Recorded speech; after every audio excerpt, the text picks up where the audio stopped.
Hello, we're live. Gameday716, Noah and Todd, sitting next to each other for the first time. In a while. Long time. Yeah. I thought there was going to be more to that. So, what were you saying? I was just talking. Terrible Rite Aid experience because it's in Orchard Park. It's in Orchard Park. You know what they say. Orchard Park is Orchard Park, and you don't want to go there. Go there, you're not gonna get your pills right. Get Rite Aid. Yep. They say all that. On their side. Right there. Oh, Noah kicked the camera, folks. I think I do that once an episode. Once an episode. So here I got it out of my system. Yep. Out of the system. First time ever on Instagram. To all those Instagram followers, thank you. We love you. We want you to be there. And good Instagramming. So, how have you been? You sent some videos, by the way. Tired. Work sucks. Yeah. You like it still though? Like, yeah, it's just like compared to the other place that got bought. Yeah. So it's working out for you. Yeah. Yeah. Yes, it is. Yeah, it is. Yeah, you forgot to put his name in. We're sending our information out to anyone who wants it. Yeah, social security number. Social security number, privacy information, our phone numbers, mother's maiden name. I bet no one on this stream knows our mother's name. Maybe not know yours. I don't know. No. Like no. I don't think so. No? All right. Who knew? No. Anyway, sports. It's a secret. Stuff. Sports and stuff. What do I got for sports? Well, what do you want to talk about first? Fine. Yeah. People got fined. People did get fined. 2 people got fined yesterday. Yes. Today. No, they came down today. It came today? Came down today. I bet they got told yesterday. Yeah, I think it leaked yesterday. $100,000 for Andy Reid. Andy Reid, $50K for Mahomes. $50K for Mahomes. And you know why? Should watch. No, they do. I'm tired of talking about it. Yeah. No, it was deserved. It was well deserved. You don't. It's very simple. I mean, it was a penalty. I mean, they basically said their whole reasoning was, yeah, we were offside, but like Travis Kelce did something cool, so like we shouldn't have called the most obvious penalty. Right. And then people were like, well, did check. And it's like, doesn't matter. And they showed, and there was a video from the sideline where his head's looking over there, and it's like he could have, first of all, been looking at a million different things, and second of all, he still lined up offsides even when he checked. Right. So it's like it doesn't. Which is exactly what matters. They couldn't see the ball. Right. And the NFL going into this said that penalties like that should be called because last season there were 2 during the whole season that were called. No, just offensive offside. Right. There were only 2 called. And there were like instances where it should have been called and they just let it go. Right. But this year, before the 20 penalty, because I think there have been more since then. Yes, they were at 11 or 12. They were at 11 before the penalty. And then 11 times. So 12, the NFL told teams it would be an area of emphasis this season. Not just that penalty, but like multiple other penalties. But that was one of the penalties that would be an area of interest and that they would be looking at. So also, if you play in the National Football League and you're playing for the Kansas City Chiefs and you're the second or third receiver car. First of all, you should know how to like. He should, but it's Kadarius Toney. He's kind of dumb. Oh, I mean, just not. Well, I mean, like, but I he mean, got himself cut from the Giants for being bad. Yeah, right? And then traded from the Giants for being bad and annoying. And then he goes to Kansas City and he goes to Kansas City, and they say he's going to be their number one guy and replace Tyreek. Doesn't happen. Doesn't happen, and he lines up off sides. And to your point, he also apparently he dropped the pass when they were like 3rd and 15, right, or something, and it would have been a first down. Mm-hmm. And then the week before our game against Kansas City, he dropped the touchdown, the game-winning touchdown for them, and they lost the week before that. But it was interesting, all this. I just really quick side. I'm sorry. It was just interesting seeing all the stats. McDermott being perfect out of the bye, but Mahomes has never lost back to back. But we've also done this, and they've also done that. It was like something to give. Yeah. So do you think Travis Kelce did that more? No, I mean, I don't to bring up Taylor. Here's the thing about that play. It didn't happen. Well, I know it didn't happen, but the play doesn't exist. Just because you physically saw happen on the field, that was cool. It's no different than before a snap, the entire offensive line getting up, spinning around, going back down, and then having the ball hiked and miraculously being called for a false start. Everybody but the center. It's, I mean, sure, it looks great. It's really cool that they can do that. If high outcomes in the NBA and Steph Curry does some trick shot, it doesn't count. Right? Yeah. If someone is fouled or if a flag occurs in whatever, it doesn't count. Well, that's not even what I was going to say. I was just saying, like, my response to everybody on Twitter is just play didn't happen. Well, I have a couple it's great points. That it looked cool. I have a couple of points. One, Patrick Mahomes sitting there and saying that it hurts Travis Kelce's Hall of Fame case because that play isn't there anymore. $20,000 ding. First of all, is invalid because Travis Kelce could retire now and could be a first ballot Hall of Fame. Will be a first. Like, he could retire tomorrow and in 5 years would be immediately Hall of Fame. Yeah, he would be. Right. Well, not would, could not. Well, he hasn't retired yet. He's a first ballot Hall of Fame. I know. I know. I'm saying when he retires, he will be. Yeah, I'm saying he could retire tomorrow. Yeah. So it's the same thing. So that's point number one. Like, that play doesn't matter. They skip the waiting period like they did for Gretzky and Jordan in the NBA and the NHL because he's that good. Okay, because I'm like, they didn't do that for Tony Gonzalez. He's number 2 now, right behind Kelce. So I understand, but my point is dating Taylor Swift. Anyway, so because of that, you have to think that they might skip the waiting period. No.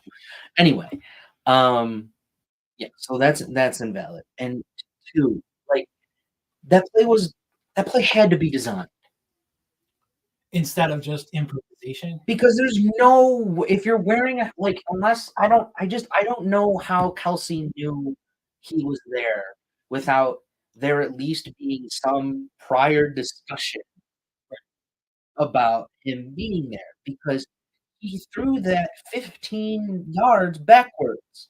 And when you're wearing a helmet, there's no way. Maybe they're cheating. By doing some other what? I don't know. Maybe he's got. Yes. He's running like this. A glass mirror in his hand. Yeah. And he's running like this. Right? And he's like, items in mirror may be closer than they appear. So he thought he was further away. He turned. It was like he has like the bicycle mirrors. Right. Yeah. Yes, but I mean, like, It also wasn't diagonal enough where it made sense for him to be in his peripheral, because he like whipped around and was like almost immediately back. So it's like, it's not like Kelsey thought of that. He's like, I know Tony's over there. I'm gonna turn around and chuck it and just hope to God he's there. And there's not a Bills player covering him, and there's not, and that he's. But how do you know it wouldn't have been there if Tony was? Well, then right. That's another Tony point. stood The on. only reason he is there is because he was offside. Even if it's 2 inches, it screws up everything else. And maybe Jordan Floyd ran across covering nobody. Right. I don't know if you've seen the actual like play from the air, but that actually happens. Like Poyer runs across, and there's no one there. It's like he's got like something in his eye. I think he gets distracted by the QB a little more, but that's a different conversation. He was literally just running across the field, and I'm like, maybe you should have gone with Tony. Or covered Kelsey, who went right down the seam. Right, but Kelsey was double covered. Well, yeah, but he was in front of him, but he wasn't. Like they were the ball in front of them. Yeah, they were doing the don't give up the big play. Right, but like the fact though that Mahomes made that argument, to be like, it was cool. Right, and this is gonna hurt. But it's Kelsey. like, that's okay. Kelsey's you can't be like, oh my God, that play was so cool when it's in your playbook. You know what I mean? Like you can't say those things when it's in your playbook. When like it wasn't. Like even if it was improv, right? And you go, that was amazing improv, right? Right. Okay. Well, also, if the penalty's not called and that's how you lose, like that's just like, okay, that's how these games go. That's how I would have felt. I would have been like, okay. 2 other things about this. If did it happen on the same day?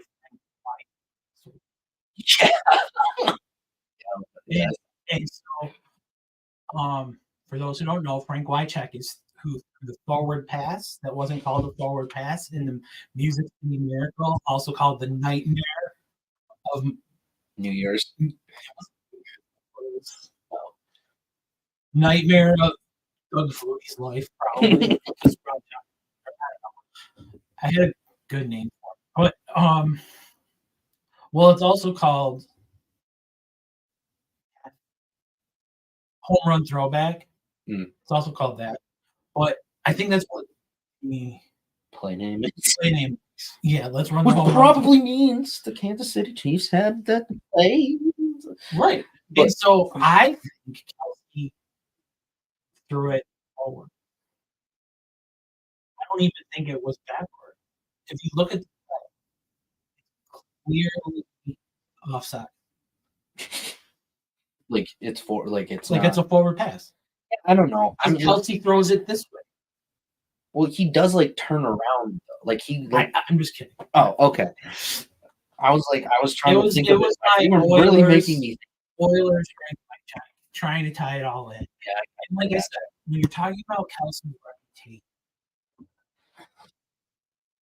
you know that his reputation probably won't matter because he'll probably end up marrying Taylor Swift. Who thinks looks happier in the pictures, Kelsey or Swift? Kelsey. You think so? I've never seen Taylor glow like that. Except when she's performing. Oh my God, you sound like the people on Twitter. I am a hardcore Swift. You know this. Yeah, I do. I'm on 2 Swiftie Facebook. 2? Yeah, okay. You know what? Here's what I want to say. Since you're my dad, and I think this is a really good comment. Here's what I want to say. Oh boy.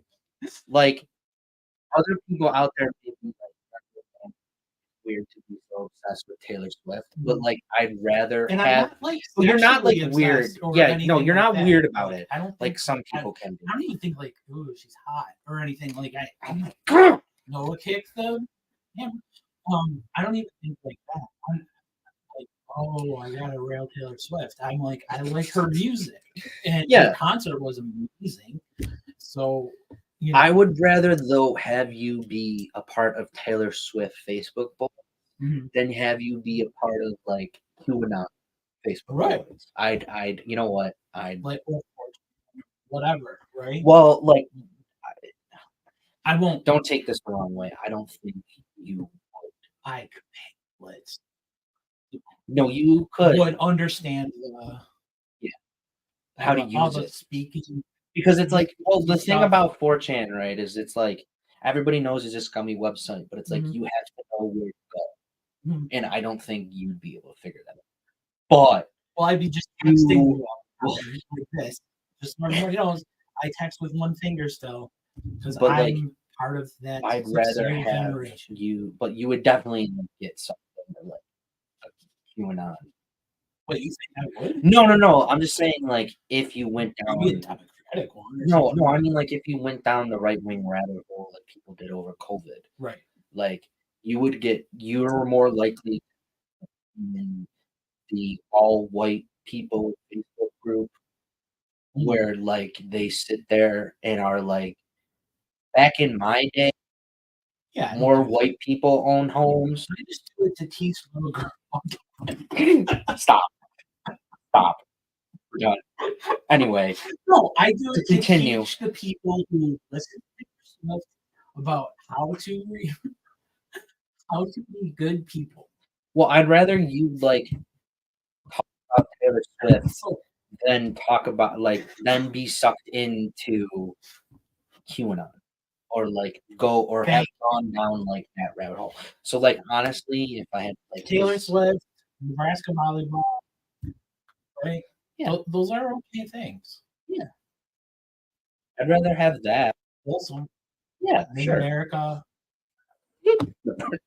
Nebraska's Middle Yeah, American. no, I know. It's just Wholesome, wholesome young players play. stop. How did the Vikings lose? Nice. Because they're bad. Also, they like They were up 21. yeah. Okay, you want to know how they lost? Because like Brian Flores thought that he could play zone and just let Jamar Chase and Higgins run God, around. that he's a defensive coordinator. Everyone was saying Brian Flores They is just showed him like I 25 didn't watch the game. times during the game. I was shocking and killing them all. I was at work, so I had nothing else better to do. But King. no, the reason why they lost is because they've sat in zone. They sat in zone, and if you in every single time the Bengals hit a huge pass play, it was some crossing route from the opposite side of the field where T. Higgins or Chase just ran all the way across and went through this and just picked the soft spot in the zone and were like, "Hey, we're open, throw me the ball." And like, cause like the touchdown where they tied it, it was I think it was a it was a post go route to the pylon, and yeah, they didn't play any man to man. They played in zone, and the DB Oh, I did see that play. was like 4 to 5 yards to begin with off of Higgins. But that's a good DB too. Yeah, I well, don't but remember who it they was, played but it bad. it was a good DB. And like Browning, I'll give him credit because he did throw a really good ball for Higgins to go get it. But like at the same time, like all the teams are doing the we're gonna keep it in front of us thing instead of trying to go get it. And then but then he tried to, like, go back to blitzing, but, like, Too late. I don't know what yeah, it was too late in the game by that point because then they were, like, doing the thing where they were trying to, like, do a mix of man and zone, and then they're blitzing on 3rd down. And it's like Well, that's and at one point, Browning just started calling it out. He started, like, bringing the tight end over, he started bringing the running like, switching the running back to a different side, he started calling out the linebackers on blitzes because they were literally only doing it on 3rd down. So then, um, on the other side for Cincinnati, they just tightened up, and Mullins is not that good. They were like, "Beat us without Hawkinson or Justin Jefferson." And like Jefferson got his stuff. He got his stats. Hawkinson didn't. But Jefferson got his stats, but like I'm gonna buy this week. it wasn't enough. It wasn't enough. He couldn't do it without he just couldn't hold up. Kicked it. Oh, Sorry if our camera keeps moving. there's an earthquake. Buffalo. Woo. You guys should see our house. We live. Hold on. Hold on. We're the really nice decorated. Ours is The only decorated actually house within our. Yeah, no, those are all like campy. Within our subdivision. Well, ours look really nice. Well, yeah, yours is like There's the classic, right, like and then there's big bulbs, but like there's the I was driving that. I'm throwing all kinds of lights on my house. That's what all the over there. Over there, like this way. Yeah, when you're coming, the road over there. Yeah. So, because I was coming down, and I was like, "What?" I was like, "Why are you mixing white and blue and red all together in like one yellow connection? Yeah. Like, what is happening?" And then, like, if they're doing white, blue, and red, maybe they're just God damn it, American rat. I mean, they're weird. But I was like, and then it was like every single house was like that. It was like people were like, "Oh crap, we ran out of lights. Let's just connect them together." Like, and that's what we didn't want to do. So that's why we, set up. And it looks pretty cool. Yeah. Great. It's so fresh. It's so clean. Clean. And then we put Santa in. Now we have the other things. Yeah, no, I like But and if you go home the way the other street, there's one really nice house. This way is always better than that way. No, there's one street that's and what? Oh, no, I don't know if that's truly the case. It's just completely dark. Like we have 5 streets within our subdivision, right? Oh, I thought you meant like a row of like menorahs or something. Oh no, it's like just completely dark. Like the entire row or road is together and like right to each other. And like, we're not decorating, or they do that neighborhood app or whatever. And they're like, we're not decorating. Let's just keep the lights off and let the other 4 streets in our subdivision decorate, and we'll be like the ring finger. And so like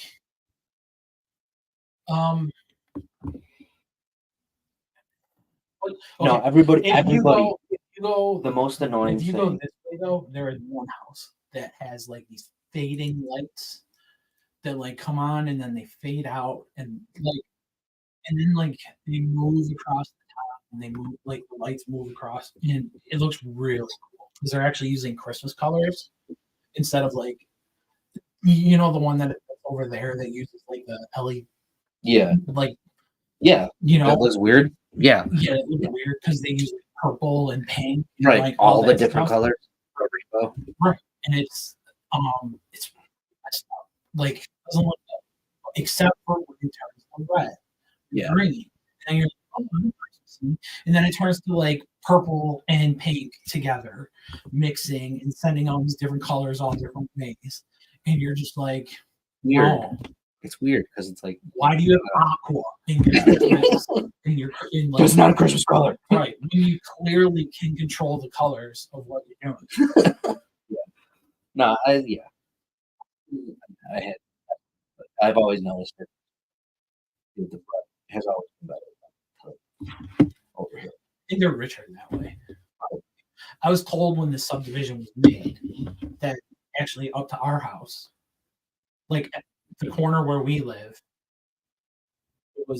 our house was like the first set built on the next, like the upgraded like when they were like, so like that was the first row. That was like the first road. So that's like older people and stuff, I think.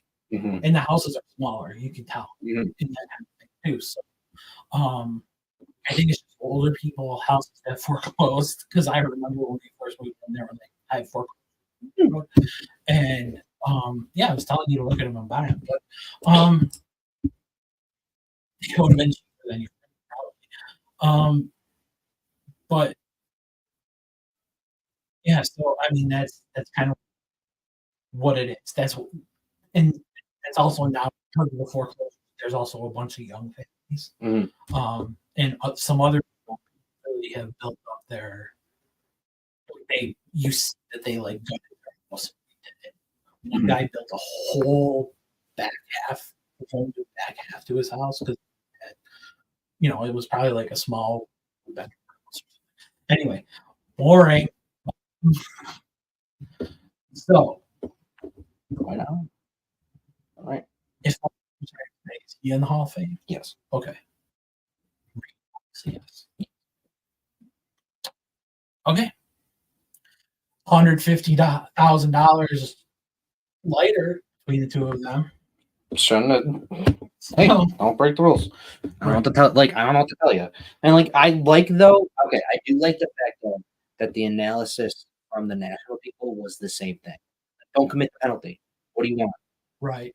It was like it felt like it was, but anyway, we're It's gonna move on. it's just because the people who were on Mahomes' side just talk louder.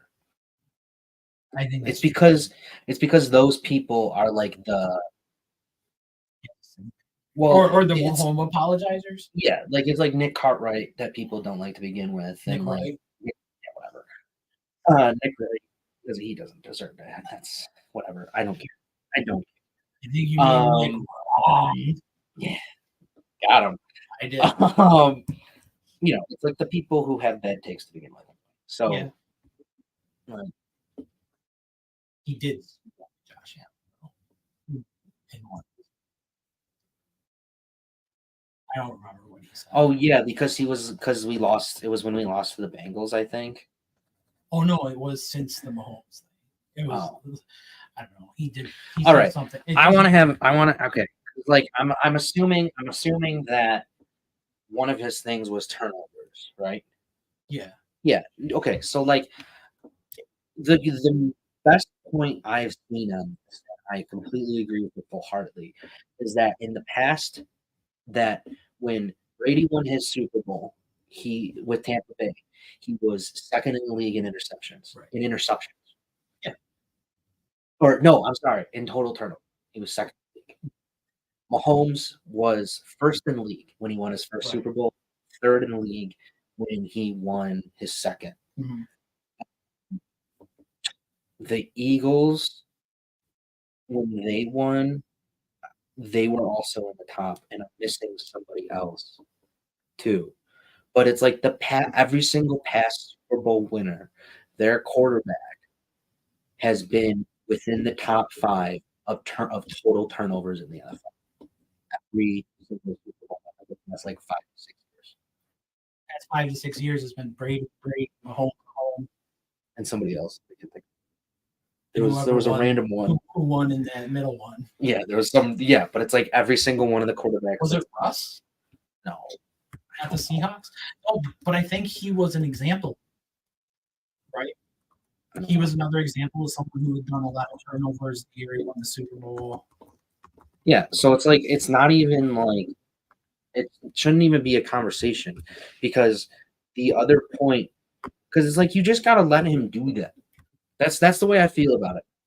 It's like as long as he's not That's who he is. Is that what you're saying? yeah. That's how I. Oh, Like, Los Angeles. Yeah, right. right. Right. Stafford led the league. Yeah. Yep. Mahomes last year was second. Brady 3 years ago was second. Mahomes was first 4 years ago. Right. Brady was second again 5 years ago when they won. Right. And then Nick Foles was also near the top when the Eagles won then. So it's like for the past 5 to 6 years, every single one of a Super Bowl winning quarterback has been within the top 5. It's a ridiculous conversation because also, if you look at how many fumbles he's lost and how many fumbles he's versus how versus many fumbles, yeah, it's like, the same with Mahomes. yeah.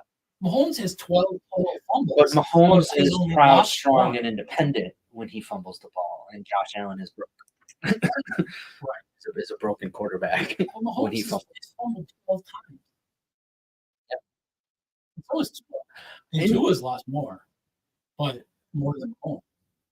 And it's like, I know but like, it also, if you look at, like, he's thrown one interception at least in the past like 4 games. Josh? Yeah. But it's like, if you 7 of the last. okay, he's thrown at least one. But if you look at the way, if you take at least 2 of them were Hail Marys. well, right, there's also that. Like, there were some Hail Marys in there, but he also had like 2 games to start the year where he threw multiple. So it's like, that's why he's leading the league. When he went against like, the Jets, right? He threw 4. He wouldn't be leading if it wasn't for Jordan Whitehead. Yeah, period. Honestly. Right? Yeah. I mean, it's just a ridiculous conversation because he's leading the league in total touchdowns. Like, he's second in passing touchdowns, I think. And I think it comes down to this. Fast passing teams in the league don't care about interceptions. Mm-hmm. Right? Mm-hmm. That's what I think. I think there's very few. I think maybe Shanahan does, or maybe he just seems like he does because Purdy doesn't throw any. But like, okay, all right, that down. You don't I like that you said that because I think that McDermott hated it, but now that he's in control of the offense, I think it's taken him until like this year to just kind of let that be okay. Mm-hmm. And like, I don't think because he trusts himself. Yeah, you're saying as the defensive coordinator. Right. But I also don't think to start the year that he wanted that to happen. Now, like, the year has gone on, Josh has had the year that he's had where it's like, yeah, he'll throw. Well, Dorsey's been fired, but not even that. It's like, he'll throw an interception, but he might also throw 4 touchdowns and 1 for 2, or like, or do something ridiculous and put you in a position to win the game. That's the other side of it. Even though he's thrown interceptions in 7 the last game, 8, he's thrown a touchdown in all at least. They've thrown at least 1 passing touchdown in every single game this year. Right. So, like, and we know he has 10 rushing. Yeah. Because he has games of, or is it 9? No, he's at 10. He's at 10. He's at 10. Yeah, because he has more than like Hurts and Mahomes and somebody else too. And like, I think Dak maybe. And people who criticize him or call him a quarterback, he has the least rushing yards of his career.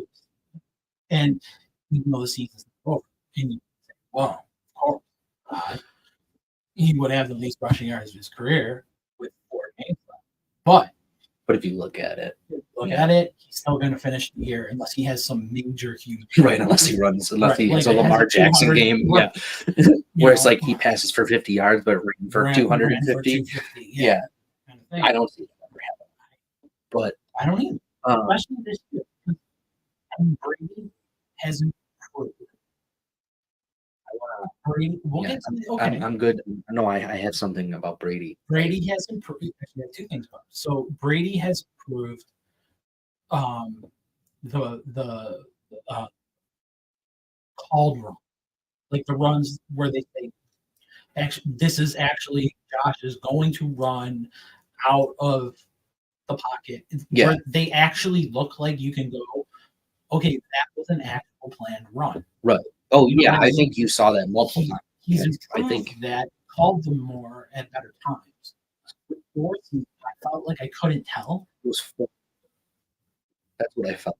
It was like, there were times like where I really felt like I couldn't tell if that was planned or not. And I'm just like, is it a blocking thing? I think under Dorsey, it was more planned because they had such a tight grip on the way they Josh to play for so much of the beginning of the year. And now that you see the switch from Dorsey to Brady, I do think that to start the year they were like, we're gonna make Josh like Ben Roethlisberger once he lost his speed, Right. and make him sit there. And I think that they did that with Dorsey. They were expecting Dorsey to just be able to make that smooth sailing. And I think that that also played into him being fired, was that he couldn't do that. He couldn't make Josh Allen not be Josh Allen. And I think McDermott got to a point where like, fine.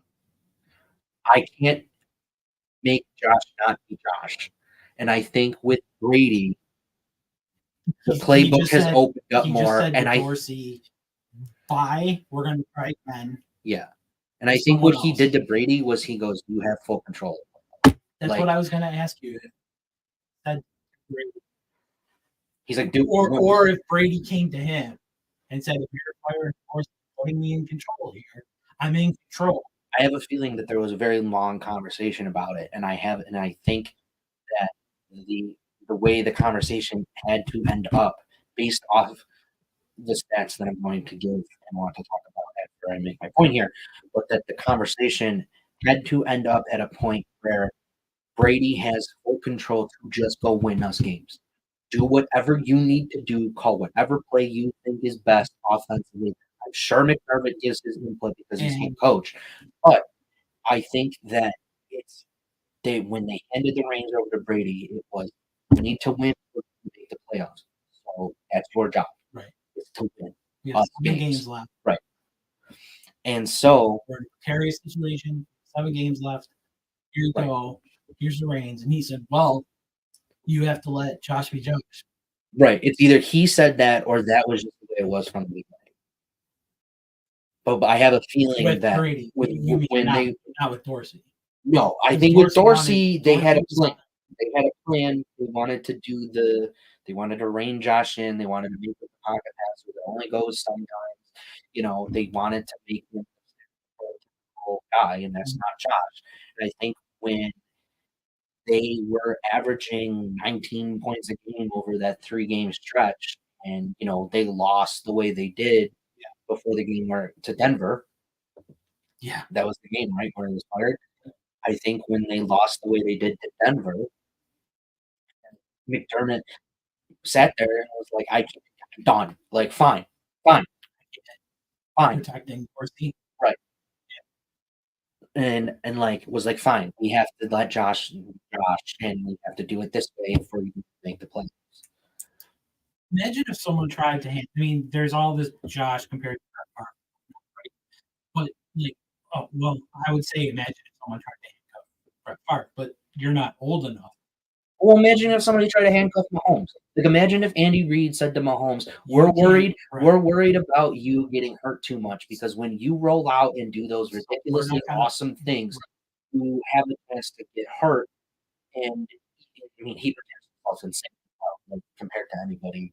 Yeah, like Brady, maybe second best or better. But Brady just knew how to take a hit. Right. Well, Brady, and Brady would also just be like, either just go right out of bounds or just slide and be like, "You're not going to touch me." Right. Haha. And Mahomes just knows how to avoid pressure. But imagine the same thing. I'm not saying that Josh and Mahomes are on the same level. I'm not trying to make that comparison. No, Mahomes is top. But Josh is number 2.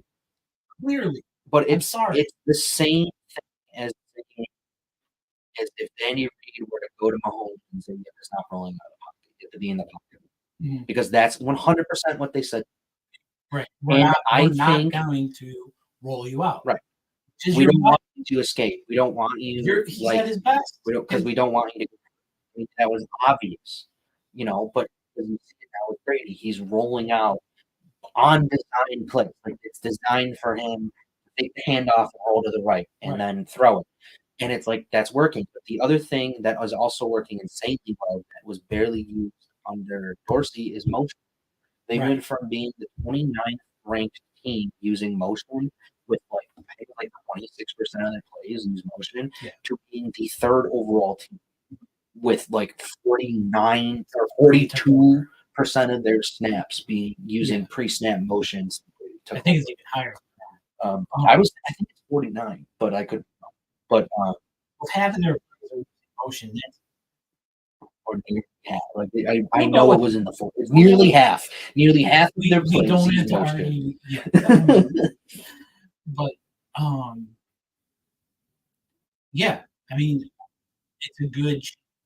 Now, this week's match is going to be really interesting, right? Because Brady's new. People are still studying him, studying tendencies, and Dan Quinn is one of the best defensive coordinators in the league, and Dallas's defense is very talented, and smart, right?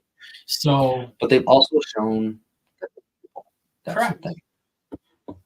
Oh, definitely. I mean, they've gotten rolled up a couple times, and we can do that. And the other piece I like about it is, at first, when you looked at the Bills' schedule, oh man, last quarter of the season is really tough.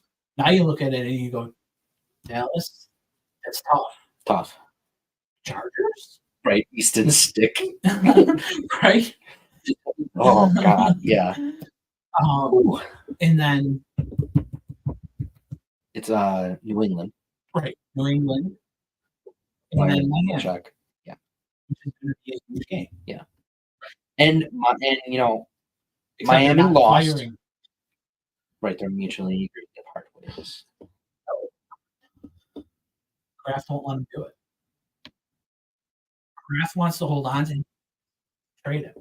That's so dumb. He's not letting him go because he wants draft picks for him. Wow, that's insane. And you know what's going to happen too, because there's going to be some team like Carolina or the Chargers. They're like the Chargers. It'll be the Chargers. Yeah. Well, except for the Spanos is. That's true. And Belichick's going to be. Well, they might want to now. I want control. Well, they might. Well, if they give Belichick the type of control he had, have to spend money on a GM. Belichick had a GM, but most of his time.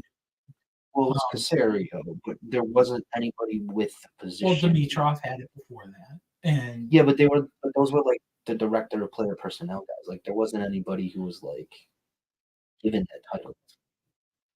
But Belichick wasn't always drafting. Yeah, no, I know that. Like he was definitely not the guy who was picking players. No. He was the guy coaching them. He was supposed to be making the roster. Yeah. Right. But that's nuts. That's just stupid. I don't know. That's what I got for that. I think at some point though, teams would be like, fine, no. That's true. I mean, teams can just be like, okay, then you know what? Bill Belichick. Yeah, because if he's like, I want a second, is a team going to be like, am I really about to give up a second round pick just to be a coach? Well, isn't that well, that's how Denver got what's his face, Sean Payton. Right. They traded their first round pick. But I think New England had to give the Jets a pick. Yeah. Well, that could because he was only there for 24 hours. So there might have been like a contract clause. You can't make it 24 hours in New York. The next team that gets you owe us a draft pick. It was the don't screw us over. Yeah. From that. You can't make it 24 hours. You get a draft pick. He got in and said, well, this is so screwed up. I'm going to New England. Yeah, I don't know. You had another point about Brady? Oh, it was the motion point. Oh, yeah. He uses a lot of motion now, which is good. But and the other thing I like is he's using Diggs as a decoy. Yeah, I think that's what it is. People think Diggs has disappeared. I mean, he's disappeared. Right, but that's exactly what's happening. He's taking the guys. Right. And it's not helping Gabe Davis because whatever, but it's helping everybody else. It's helping. It's really helping Kincaid. Yes. Right. I mean, he's been getting the feed. Yeah. I think, and with Knox back, Knox didn't really take away from Kincaid's snaps. I mean, that could just be because it was his first game back. Well, he played with 12 a lot. But well, yeah, that's what they said in the game. They said like when they talked about it, it was like A pretty high 40 percentage. Yeah. 30 some snaps were 12 minutes with the 2 tight ends. So yeah, I mean that's what they wanted to do. Just Knox got hurt. But I mean, if the thing that you have to worry about with Dallas is that that short passing game might not be there, so he might have to. They're gonna have So to be this able is to going to run the be the ball Timothy Hardaway. or Shakir. Well, Shakir isn't his best to throw deep. Can Shakir get separation?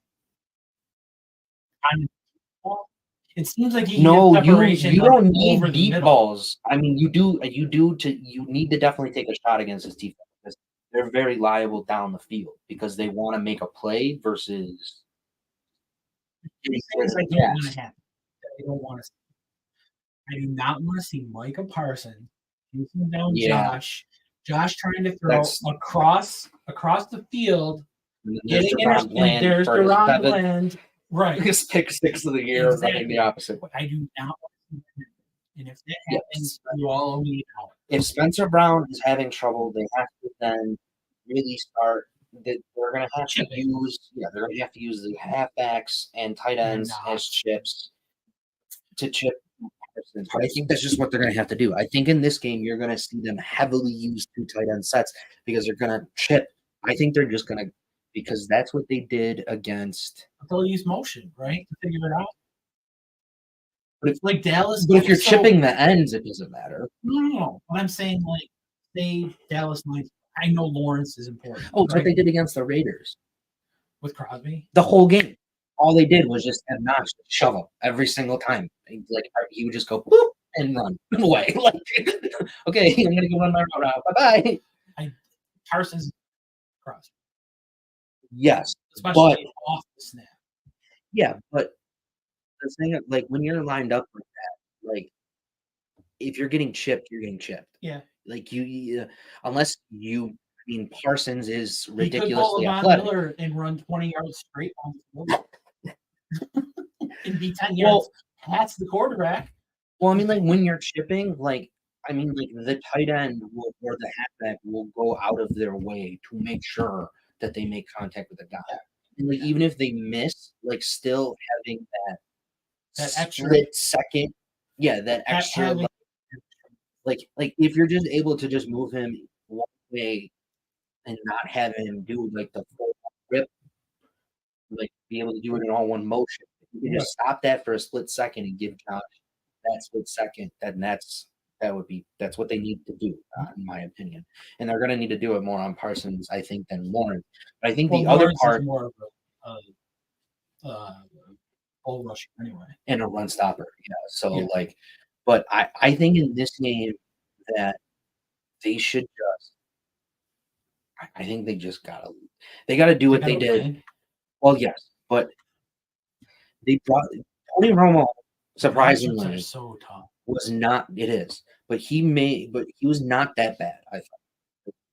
I was honestly. Sometimes he get annoying, but I was honestly surprised with how not annoyed I was. Because I expected it to be Patrick Holmes love fest. But he brought up a good point.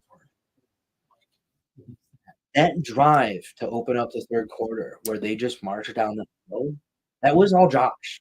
Right. Like Brady, I think gave him 3 plays, or they just kept running to the RPOs. Mm-hmm. Because you had Josh running, you had Cook running, and you had passes, but it wasn't and you had play action too. So Tony Romo kept pointing it out every single time Josh was making an adjustment at the line, picking out the guys. He has to do that again against Dallas. And I think that should be the game plan going in. Is you have to put this game into Josh's hand because he has shown, I don't care what anyone says, he has shown repeatedly, time and time again, that if you say to him, here are your options, he knows what to do. Okay. Like when he's running an RPO, like he'll pass when he needs to pass. He'll hand it off when he needs to hand it off, or he'll run it himself when he needs to run it. And Tony Romo called him a maestro, and it's true because he can't. Yes, and I think that should be their game plan going in. Let him Josh be Josh. And that's been the change to me also Our since Brady. mantra for 5 years. Yeah, but I also think that has been a thing from Dorsey to Brady, where I mean, in every single one of the games under Brady, you can point to one drive where you can tell that Josh is doing a fake snap to see what the defense is doing or moving a guy in motion to see what the defense is doing, and then he's either killing it and moving to a different play, or he's like, oh, okay, I'm going to hand the ball off here, or I'm going to have a sling, or I'm going to just be able to hold it for 2 seconds and take off because the linebackers are going to split and they're not blitzing, or they are going to blitz, but they're coming on the outside. I see what you're saying. And I think so back to Brady. And that's how you beat Dallas, is you have to be ahead of them in their own thinking. That's how I think you have to beat Dallas. And Josh has shown that he can do that, especially under Brady. I know it's been 3 games. Like I said, there has been at least one drive where Josh has methodically moved them down the field. Well, in the drive when Cook scored as well, very much the same. Yeah. I mean, he just. Yeah, I mean, like, he would tell the guy to come over, and it would be like, okay, they're doing this, and would either go kill, or be like, I got to do this. And you could tell, though, because he was also walking at the line, and like, and Mike, he's the Mike, he's the this. Right. That's what you have to do against Dallas. You have to make sure that, first of all, that the line knows their assignment. You cannot, all of these guys are fast. So, I mean, if you're not picking up the blitz, you're not communicating, that's how you lose again, Dallas, because then you start to make mistakes. And Dallas will pounce on those mistakes and either Our offense is good. Right. Well, they'll either return it defensively or, they'll turn it into points themselves, especially if you're turning the ball over on your side of the field. Right. So that's, you got it. They just communicate. That's what I think. Communication will be key. And winning in the trenches. Yes. But communication is key. Also, making sure that Dallas doesn't communicate.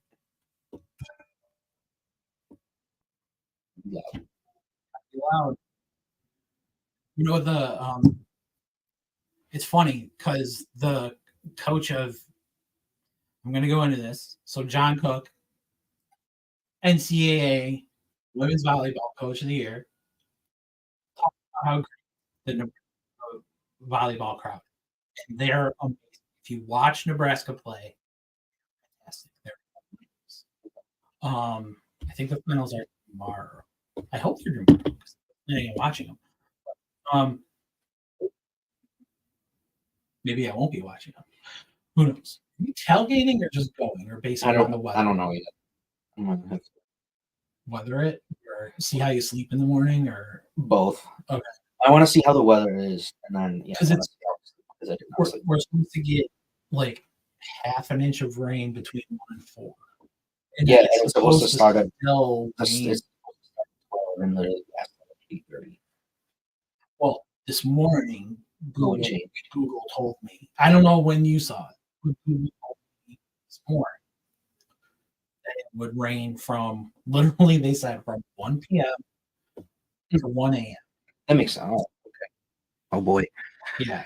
All right. Well, yeah. And they were like, hard rain. If you're outside, you're going to be cold. Okay.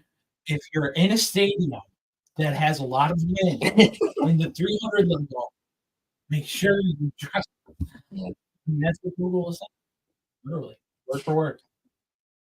It was like shouting it at you. Yeah. Like, to me. It's going to be windy. All right. Climate change. Are you in the weather? What is going on?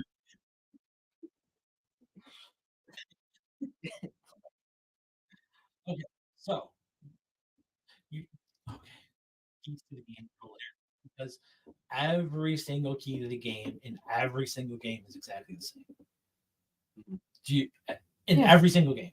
Not just the Bills. Well, I mean, in every game. Like well, I mean, that's how you when win. you see Solomon's wisdom. But I'm just saying, like, Iron Eagle's eye, or what? I'm just saying, in this game, it matters a lot more. No, communication. You don't actually. It keys to the game.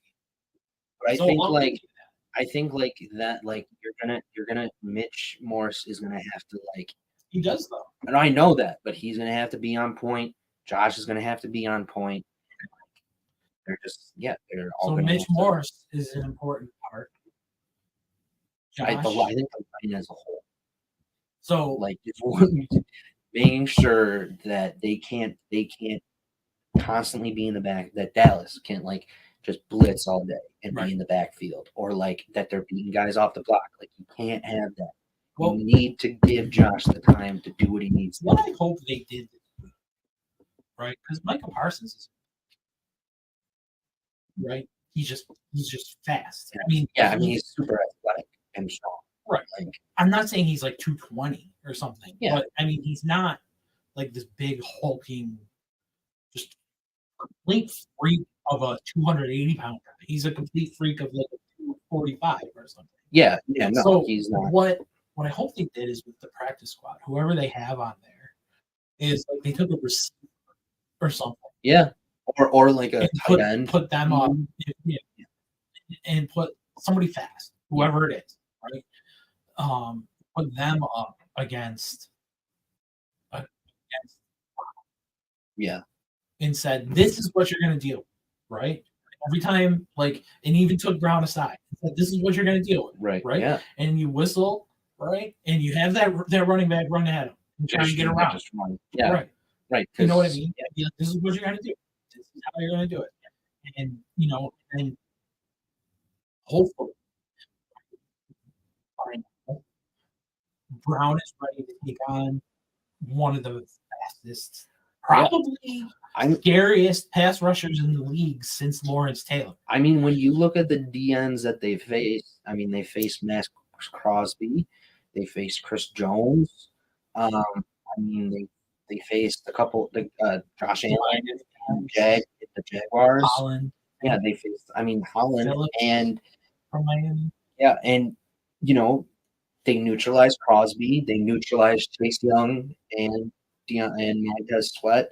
They neutralized. And Sweat is going crazy. Yeah, isn't that? Yeah, but I mean, like, every single time, except for a few plays by Chris Jones and a few plays by Josh Allen, they did neutralize the guys at those positions, and he did have a very good game in each of those games, even though someone else, but still had a good game. The difference though is that Parsons stands. Yeah, well, Parsons Those is guys. different. He's just we'll just go with that. He's just one of those guys. Parsons is a freak who you have to look out for, and I'm just saying there is room to be hopeful. Going to be, but it's also something for sure because it's Micah Parsons. Yes, I'm hoping that that's what they did was just that kind of team, and for this game specifically, it said get that mindset in your head, and then figure out how you're gonna mitigate that. And see, the best thing for Brown might be it's because he takes such a large step to begin with, that he might be able to get himself planted faster than. Well, yeah. I mean, like, I know Micah's ridiculously fast, but he takes such a large step that he might be able to get himself planted in place before Micah is even positioned to do something. So, that's kind of what I was thinking was if they leverage Brown correctly, you actually could have an advantage. And his wingspan, I mean. Right, because you really want him to do everything he can possibly. When you look at the guy, and again, he's almost an athletic freak, right? Yeah. Because I mean, he's 6'7", and is a tackle. Like a 6'7" tackle who wingspan of like a 7'2" guy or whatever, and like he's still big. Mhm. He looks his arms look big. I mean, when you have a guy like that, you try, and that's what the Bills have done. They tried, Mhm. and they've been successful Well, finally.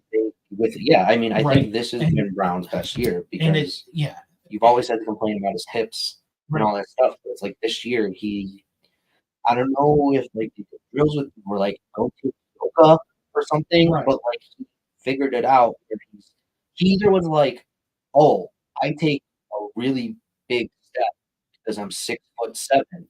I can just go like this and be there. Stop. You know what's interesting? This year, right? Because the Bills always said the Bills have an advantage because Eric Cromer is such a good offensive line coach. Mhm. Never saw it. You never saw the offensive line look like they had this somewhat elevated lift Yeah. due to coaching. Yeah. No. This year, you actually, Mhm. in my opinion, you see the guys and they're doing the right thing. Whether it's a run, whether it's a pass, whether it's a pass rush, or whatever it is. If they're running the ball, they open the hole. And you actually see the line going, oh, let's Yeah. open a hole for you. And a guy running out in front. Mhm. And going, I'm gonna get to the second level. Yeah, they definitely improved throughout the season on pulling guys and like how to get them at the right angle so they're not running into the running back or aren't there fast enough. But the other thing is I'll use another lineman as an example of somebody whose play has changed. I think through coaching is Dawkins.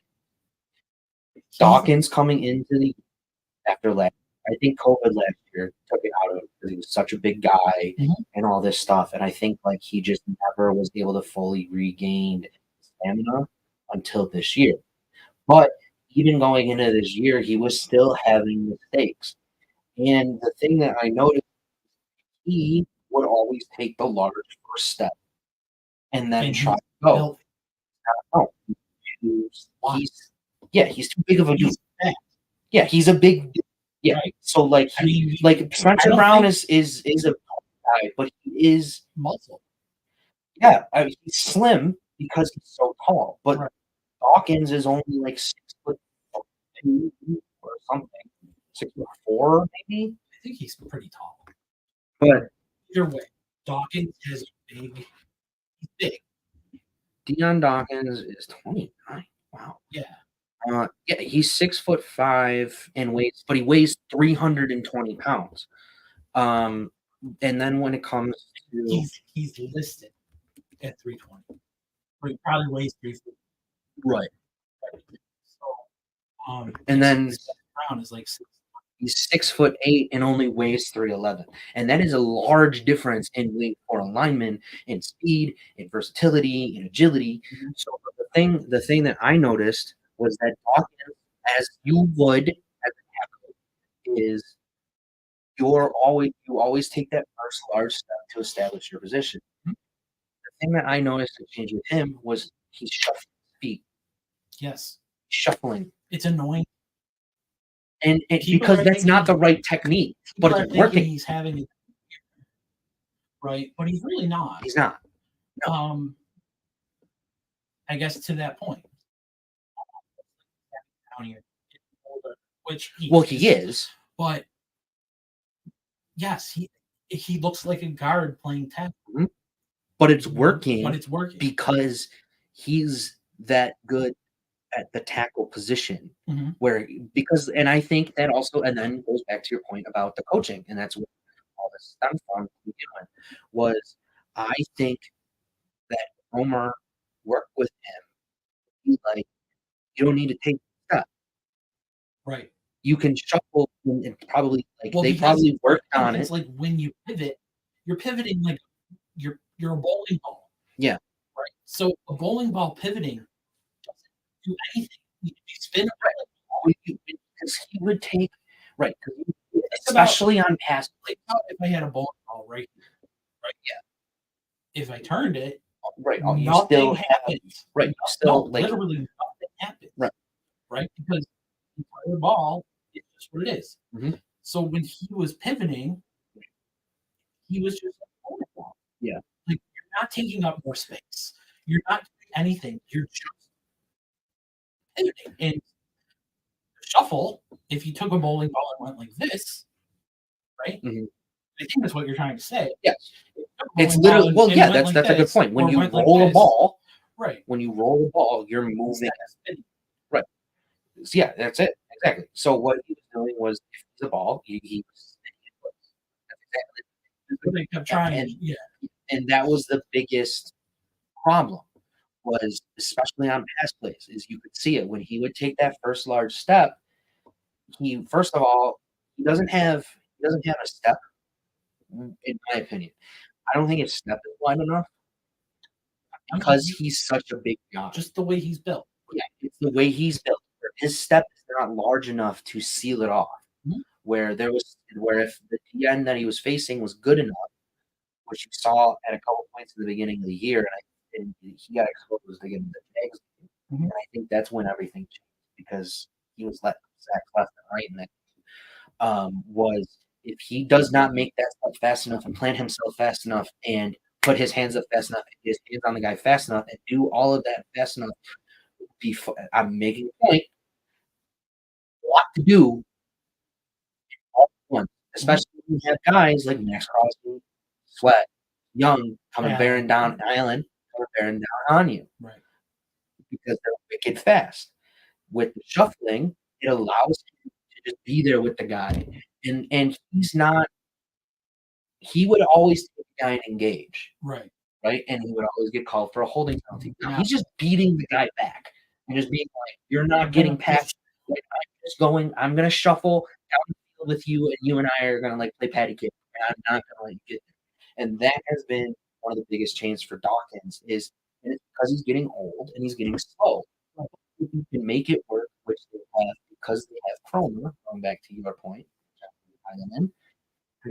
is it's all coaching to me because it was an obvious change. It seriously looks to me like this year, coaching, like this year, another earthquake. It's weird. Somebody Somebody we need Julia Roberts and Maria to tell us what's happening. The end of the world. The end of the world. And seeing the offensive line look better, it seems like they're playing above their ability level, which means you see that you see that in Torrance too, I think. Right. Because he's still a rookie and still has those pains. But it was like the thing at the beginning of the year was I don't know how strong he was. how long his arms were. Yeah. And like you saw it in the preseason where it was like he would go in and he would just be like, "No, you're not moving. You're not getting past me, and I'm gonna keep you out here." Right. But it was like when the season started and he started guys, doing stunts and stuff and all this kind of different things that you don't really see in the preseason. Like he started to struggle.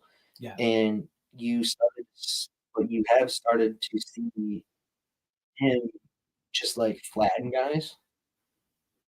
Just like not like and it's the same thing with Dawkins. Like it's the same thing I was saying with Dawkins. They don't engage. It's like our offensive line is probably has to be one of these changes. Like Mitch Morris, stereotypical center, like knows exactly what he's doing. He guy, run Where to put his hands, right? How to move, how to recover, and is excellent in passing. Does everything, has perfect, has excellent footwork in passing, but also, like what we did not expect. Do other stuff like nearly perfect. But then you look at the rest of the guys, Brown, Dawkins, and Torrance. They all do different things. We were just saying that aren't within that are not okay. But they are because they work. They don't fit in the offensive line. Right. Like you were saying about Dawkins. Or shuffling, like when you're attacking, you're supposed to just take that step and beat it. But guard Brown. Brown takes that step, but he like definitely has been like, oh, I can go all the way out Right. here. Right. And it's So, like so him pivoting isn't the bullet. Him pivoting, a piece of paper, it's like is a a wall. yeah, It's like if you just moved a wall moving the wall and with a just hole between the legs, which is my one concern that he's so tall. That's, remember when I said there's two things I don't. oh, Micah Parsons go Micah underneath his Parsons legs. go between to sack Josh Allen. So I don't That want will to see. probably happen. I don't want to I see have a Micah feeling. Parsons running after Josh throwing across the field to a friggin' record. And the other thing I don't want to see is Micah Parsons running between the legs of Brown. I don't want to see it. He like Sonic the Hedgehog Right. rolls underneath Because him. I honestly believe he can get low enough, and Brown, depending on where he's locked in, and he has been locked in. I feel like So- Micah Parsons has like a fast pair. Yeah. Like could just like go on all fours and the ball snap and just be like and like so yeah, no, but because Brown, like we were saying,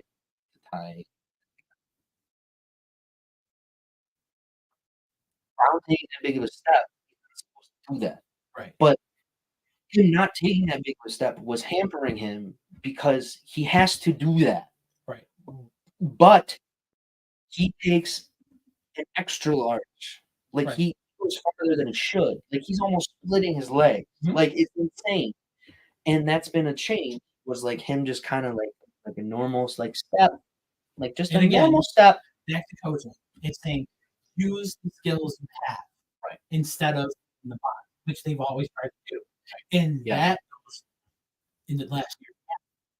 Dorsey has wanted everything to fit the box. Yeah, that's true. Right? Everything needs to be like how it's written down as football 101. Which right? makes me think he was a McDermott sycophant. Yeah. Because McDermott is very old school. He's very football. He's very like this is how it yeah, works. right. Right? You don't confuse them by doing anything other than playing your game. Yeah. You play your game and you let your players play, right? And whatever happens, happens. And yeah, that's Dermot's thing, and that's why he loves Dorsey, right? Yeah, I think that's why Dorsey stayed so long. Right. Because I think he could have fired him at the end of this year. Mm-hmm. I agree. Like, people might have been like, "Whoa!" He could have fired him after he did that computer thing. Yeah, true. 2 or 3 last year. When he did that, I was like, "What?" I'm like, "There's something wrong." Right? Yeah. I mean, guys can get angry and that kind of thing, but like when you're, I don't know, it just looked like there was something off. The man's up 7-0. One more points. Why? Who you got? I have the over, and it's 45. So you would think they could get there. You would think they could get there. Mid-30s overs are pretty. The Raiders single-handedly hit the over by themselves on Thursday night. By halftime. You would think the Lions score would get there, but it's 7-0 with 9-1 in the second. What's going on? I don't know.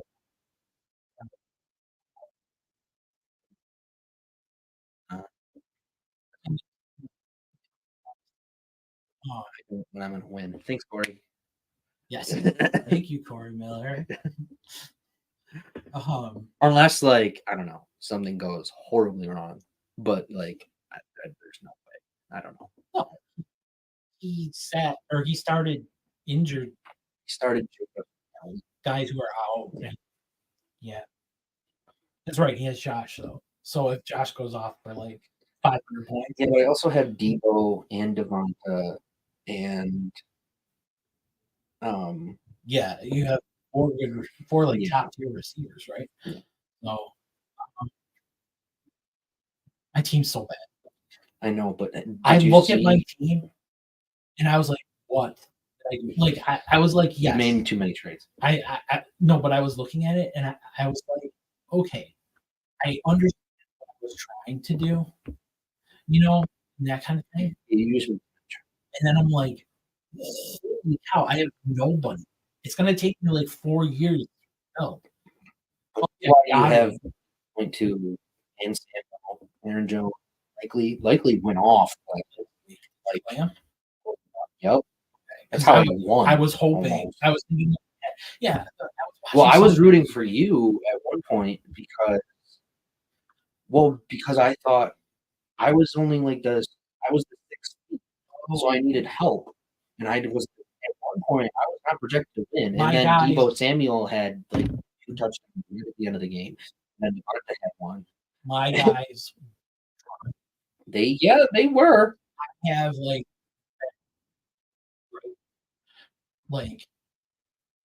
my team. Yeah, you have like the scrappy guys. Like I don't even know how to Who explain don't it. get in, like guys who are cool. You have the locker room guys. You have the guys that teams just keep around to have the Right. locker room. Like there's nothing else. You're fine. Yeah. Okay, I have Okay, here's the thing though with your right? Like you're set up for the future. So it's like am. guys like Jameson Williams and Josh Down will be a part of it. But like Spears, Spears is gonna take over. Kyron Williams is a rookie. I have full rookie card. And Yeah, because I mean, like you have like Anthony Richardson on IR, like Luke Musgrave. Yep. He was the top target. But yeah, I mean, you just set up for down the road. You're down the road. Yeah, Like in 3 years. That's what I was thinking. Though. I'm like, wait a second. I'm like, none of these guys are going to pan out. Yeah, but that's what happens. But when that's I look at my roster. why you traded for like almost everybody's draft pick. Number one, first and second. Yeah, I have like in like 3 first or something. So like you can package those up and either go up and get like Michael Penix or Caleb Williams or something and be set, or Marvin Harrison Jr., who might not come out this year. Do you know who's going to get drafted by? No. And then you know what they're going to do is they're going to, well, Belichick's not going to be there. They don't have to go Belichick way. Right. But what they're going to do is then they're going to wait until, and then for quarterback, they're going to wait until next year. Take one. We'll talk draft. That's cool. So there's still football. So what do you guys want us to talk about? Oh, it's 14-0. 14. You're getting there. Really? Who scored so far? Players. Sam Laporta and another guy. You know, Gibbs. He exists. Gibbs caught a touchdown and Laporta. Oh, I traded him. You know, and that's the thing. Like I traded young guys to get young guys, and I think the young guys got in my trade weren't as good as some of them. I traded away. Some of them weren't. Like, I mean, I feel stupid about this. Johnson, I can't come up on the fact that I traded away. It makes me mad. I traded him away like 3 times. And people were like, "Oh, he's just a throw-in. He's just going to make it even or whatever." And like that's, or actually, it was me thinking that. Because I was like, he's having such a bad year, he's never going to go. And then he goes off. Well, and Herbert's last game. Mike Williams are both free agents. Yeah. But I mean, yeah. I mean, you just gotta, you know. Well, it's why I'm also trying to change the rules of the league. Well, I regardless, the rules need to be changed because I'm sick of. There needs to be. I don't understand why there's kickers. Fantasy. Don't care. Same thing with defense. Don't need them. I mean, I picked up the Raiders defense and got 32 points. Right. I mean, last week I picked up somebody else too because we were on a bye. Yeah. when I actually picked up somebody when we were on the bye, and they got like 20 some points. I picked up somebody against Kansas City because I thought we were going to do bad, and that defense got like 25 points. Mhm. And then I picked up the Raiders for this week, and we got 33. Right. There's no point. To me, there's no point. That's just dumb. When you can have a receiver have a great game and the most is 15 or 20. Right? And the only thing I'm picking up on the waiver wire are kickers and defense. Unless That's literally three the only guys, people- unless 3 guys get hurt in Right. a depth chart. Like, which is my but it's really only at the running my back position. team is literally if 3 guys on the depth chart ahead of them get hurt, my team would be great. Yes, you're not set for see. You just got to tell your fans, the fans of your dynasty team, that are hard, that are aching for The wins. team is named Santa. Even though it's your first year, So Santa fans, you got to come out. You really deprived the fans of your this year of wins. So, even though it was the first year, I am surprised that you were 5-23. I was 5-23. Oh, they only got to celebrate 5 wins, so they were really itching. But But they got to tell them. There was only 1 week where I got 2, where I went 2-0. Only 1 week. So even the weeks that we won, the other weeks that we won, which would have been 3 other weeks that we won. Mm-hmm. There you go. We also lost. Yeah. All right. Well, that's what I'm saying. You just gotta tell them patience. Patience. Be patient.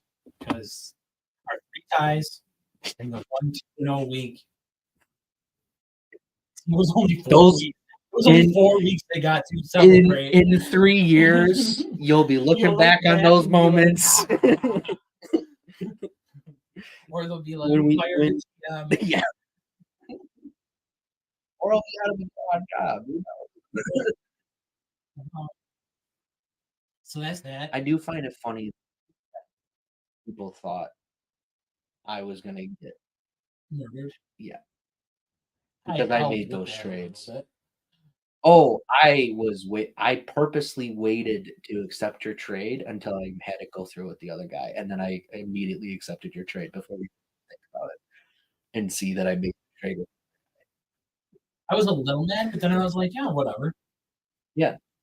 I would have been mad at someone else, but I didn't care. I mean, I put the trade out there and it was sitting there. Yeah, but I was because I was going to accept your trade no matter what. Mm-hmm. But I was waiting. But I didn't want. So I was negotiating with the guy who was negotiating with the other Devontae, right? And I didn't want to be like, oh, Curtis Samuel should be right. And so, I didn't your trade and then have him be like, I'm not because you just made this blockbuster trade already. But no, that was smart. Yeah, that was good. It was a good move. And the same thing happened to me. Like I thought I got value back. I thought both trades for both of them were completely fair. Like with the one trade that I made with you in the right team. Yeah. And I gave real value back. I gave up my first round pick. Right. I gave up my first round pick and TJ Hawkinson to you, and to him, I gave up Jerome Ford and else that was I felt like having you a kind of good year. That guy. He wanted picks. That's what he wanted more than picks. So I gave him a second and a third, and got a third in 2026 because he was like, he offered it to begin with. Was it Brooklyn? Yeah, I think so. Yeah, but I mean, I thought it was. So he was the one who reacted with, "Oh my god!" No, that was somebody else. Yeah, that was somebody else. That was one of the. That was one of the. Nick Benson.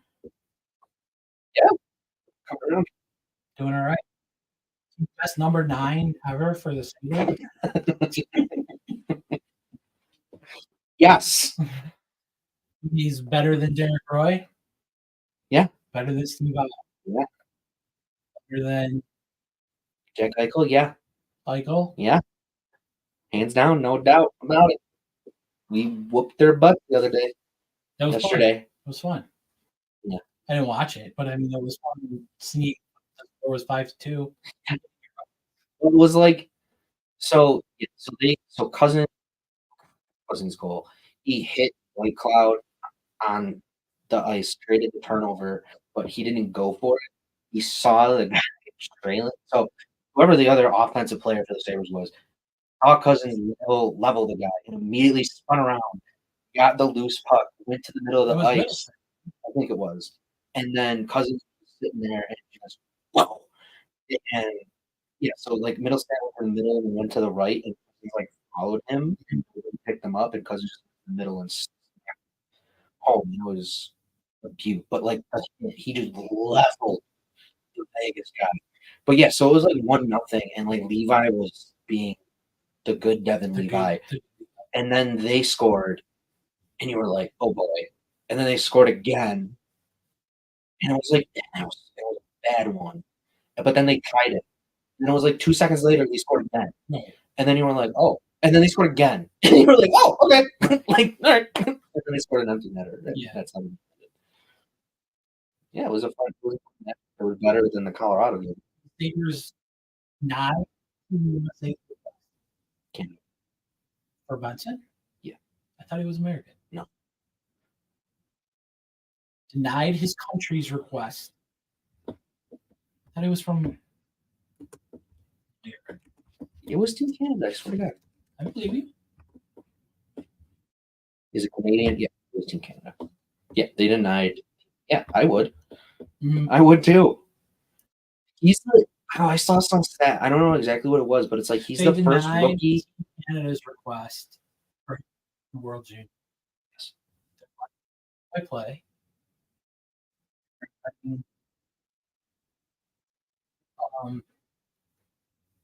They're letting someone else play. Yeah. Someone from Rochester. Hmm? So they're not just being jerks. It's just that this shows how important Benson is to the Sabres, especially right now during injuries. Because he played on the top. What? Right. Yeah. I think he's like. I think the stat said that he's the first rookie to score in games since like Pro or something. Mm-hmm. Like it was something like that. A long time. I know that for the Sabres. Yeah, for the Sabres. Yeah, he's like the first. He has like, and it was like he's the first rookie to score in back-to-back games since like somebody in the '80s, and then he's like the first rookie. Well, I mean, it could have been. It was. Might have been Pro, maybe. Well, Pro was. Oh yeah, that's true. It was somebody in the '80s, but he's the first rookie to score in back-to-back games, and he's also the first rookie to have points in 3 games. It's like somebody from like I think it was from what? Into the mic. I'm trying to think of who. I think it was McGillney. Actually, I think he's the first rookie since McGillney to have that would make sense. Back to back. McGillney had a fairly good rookie season. Multi-point nets. Yeah, he's had multiple. He's good. We need Jake Allen. I think you're bringing in Jake Allen if. I mean, he has a no trade clause and he said no. So we're not getting him. Yeah. But do we need a Jake Allen? I think you do. You're worried about injuries and how. And I know they're rolling with the 3, but I don't think you do right now. But I mean, Levi starts to suffer again. I mean, he came back from Rochester. He's been 1 with the .927 save percentage, and 46 goal against or something. But like, if he goes bad again, then maybe you think about it for the trade deadline. I don't think bad's there. I think just tired, right? He hasn't played a season and HL. He doesn't play an NFL one either. No, I mean he did play 40 games last year. college and Rochester. And like, but like this way, Huh? or you'll freak them out. Well, I was okay. What? For Spencer. I wasn't even looking. Oh, it looked like you. No. Um. I was so confused. Anyway, so I don't know. I think you that guy. Yeah. Everyone keeps saying it's UPL. You know, and by everyone I mean like The numbers guys who can't internet, decide. not the numbers guys. Oh, okay. Not the numbers guys. Like the internet. UPL is still developing and they're going to be in tandem forever. Yeah, remember when everybody called him a bust for the past 2 years, and then he has like a good stretch of games, and everybody's like, "Oh my god, he's the next coming Patrick." Yeah, really, really weird how things work. Remember how all the numbers guys freaked out about the Eric Robertson trade, and then he's had points in almost every single game since he's been traded on the fourth line, Well, and now he's moved himself up to the second. and Second, that third, entire second, line then moved third. him up to the third line. It's true. It was Zakoso and And Robinson. Robinson. Yeah. They collect- But yeah, he's been every single game almost since he's been traded to here, and now all the numbers guys are like, everything's great. Robinson. But Yeah. the interesting thing about Robinson was Granado and Adams weren't initially were not. Yeah, They were like, no, it was a scout. it was a director of pro scout. It wasn't the director. It Oh, I was, thought it it was was. an actual scout Oh. who had worked with him. Something. Mm. And he scouted Robinson and said, "This is a guy." Yeah. He was like, "Go get him. He's not playing, you know, or whatever it was." He was like, "This is the guy," and they were like, "Whatever, dude." Yeah. You know, and he was like, "No, listen to me," and they did. Yeah. Which I thought was really. Yeah, they said it was like weeks of them like going back and forth. Yeah. Which I think that's awesome. Like it shows that there's legit communication. Yeah. It's cool to hear those things. Yeah. Because I don't think you really hear anything like that from it. No. And I think it shows the difference with the Adams regime. Yeah. Who everyone wants to fire. Adams. Granado, I'm on the fence with just because there are really good coaches out there, and the Sabres are done developing. Yeah. That's the thing. Granado's a development coach, right? He also in Rochester, you know. You can't move him to assistant coach. Right? Which would be ideal to bring in Gerard Gallant. Yeah. And move Granado to assistant coach. I don't know. But you have these guys now with Berube, with Gallant, with Gallant. Okay, they're good there. Dro. Yeah. With these guys out there who have won cups, right? And now you look at them and you go, okay. My first thought is Edmonton, since they fired their coach, they in their first 12 games after they fired their coach, they went 9-3. Right? And that happens a lot. And the second need to do something like that to matter. Yeah. I don't know.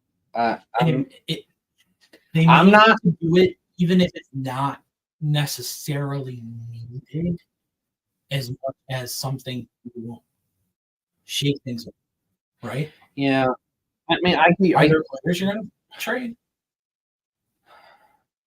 to shake things up? Because if you're going to shake something up, it's got to be someone good. Yeah, I mean, you would trade middle step. He's the one who sits on my radar. If you're going to get a goalie, that's who you're trading. You haven't locked him. Or you've locked all these other guys up. Yeah, I mean, because they're not going to trade Krebs because he's way too well liked. I don't know. Mhm. I think like if they were to trade him, I think the entire locker room would revolt. I feel that way about the thing. I think they love about Middlestat is how much he loves the Sabres, how much he loves being the Sabres. Yeah. You can see that Mhm. that Middlestat like loves the team and like being on the team and all of that as much as anything, as much as just playing hockey. Yeah. Like he enjoys that camaraderie and all of that stuff.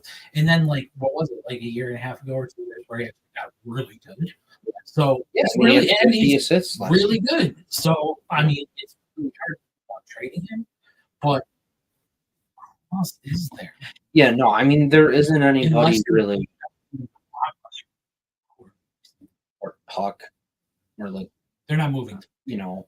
Well, I'm just saying. I'm just giving like if you're trading away Oh, Puck, it would have I to be mean Blockbuster. you would have fans Yeah. if they traded. No, I know. Krebs, I was just giving a name. If they traded Krebs, the locker room would revolt. Yeah. If they traded Middlestat, the front office would revolt.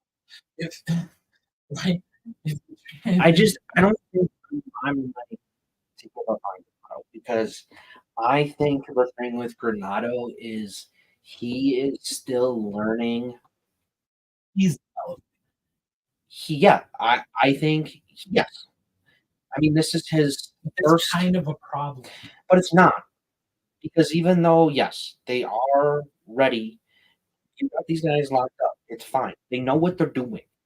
I think what their problem is that Granato has to figure out when to step in. The biggest thing, right, is that let them figure it out. I like to let them figure it out and get out of the situation. But And that's what captains are for. yes, just fine. But it's No, not. that's what he said. Yeah, I agree with that. I think that's true. So maybe I post doesn't go, so he can be the captain. I mean, he can be. He's on Posto too much. Yeah. Well, I mean, the guys listen to You're us. not going to trade Posto. No, I don't think it. You can't Take him. He's That's had a true, nice maybe. stretch. Yeah, but you're not going to trade him. No. I mean, You cut them on purpose with teams don't 1,000 trade their captains. Yeah. The thing is, you can't sit them. You can't sit their captains either. Yeah. I mean, that's NHL. I whatever. think what the problem is that it's fine to say captains are for that, but when it becomes, and I'm just making this based off the way this is just eye test.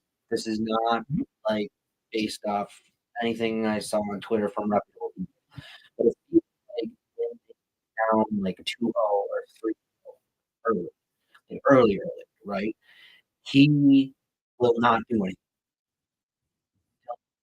Say fix it You're out. saying in game. In game. Okay. I think he has to just learn when to be like, I'm the head coach. Okay, time for me to figure this out for them, or time for them to listen to me now. Like, okay, time for me to jump in. And it could be the point that you make. Maybe his assistant coaches an upgrade. That's what I like. Especially because this freaking power play. Kidding me? My actual thought. Right. I posted on the power play yesterday. I am so sick. I am so sick of Robert during. Well, that's not a reason for somebody to lose their job. It is. It is. It's enough of a reason for me, because I've heard it for too long. And it might not even be that the assistant coaches are bad coaches. It could just be they need. That's what I think that's what it is. I think it's just a weird mix of coaching. Because I think I have a feeling that there's a lot of different coaches. Like I think that they are all one philosophy, right? Mm-hmm. But I think that Granato, while also telling his players, figure it out, he does the same thing with his coaches, which then figure out your unit. Yeah, whatever. Right. before he steps in and is like, "Give me a freaking clipboard. I'm going to do this." Because when he does that, it turns into stuff. And that's why I hate the people who sit there and say he's a poor tactician, because he's not. To me, yes, the power play is bad. That is something, though, that to me is a totally different topic of conversation. When you look at 5-on-5 play, when they are down, he, you like see him there on the sideline, on at the bench, and he has all the players around him, and he's like drawing stuff up and being like this. The thing's full. I mean, he knows what he's doing. He knows what he knows what he's doing. He knows the game. I mean, he's been around the game for years. That's the thing that I like, is he's somebody who has got multiple different coaching experiences and different views on coaching throughout his years. And like I said, I think he has to figure out when to jump in as coach, and more often than not, because he does a very good job at letting them figure it out. So, like, when to say, Like last night, "Hey, I'm in charge." right? Like last He night, just doesn't do that enough. Vegas went up 2-1. He did not jump in. He did not like freak out or like that. The other thing I like about him, he never freaks out about it, and he always seems, But he always seems. which I like. Don't you want to see your coach every once in a while? I don't want to see it when you're down 3-1. In the when you're down 3-1. There are times, like even during interviews and stuff, right? There are times you just want him to be like, or like. I think he does. Off. I think he does in the locker room, and I think he does have a mean streak more than people give him credit for. But I think like he knows how to handle himself and when to use it, and that's like another thing. Is like I feel like the knocks on him is that he's a poor tactician because the power play is off.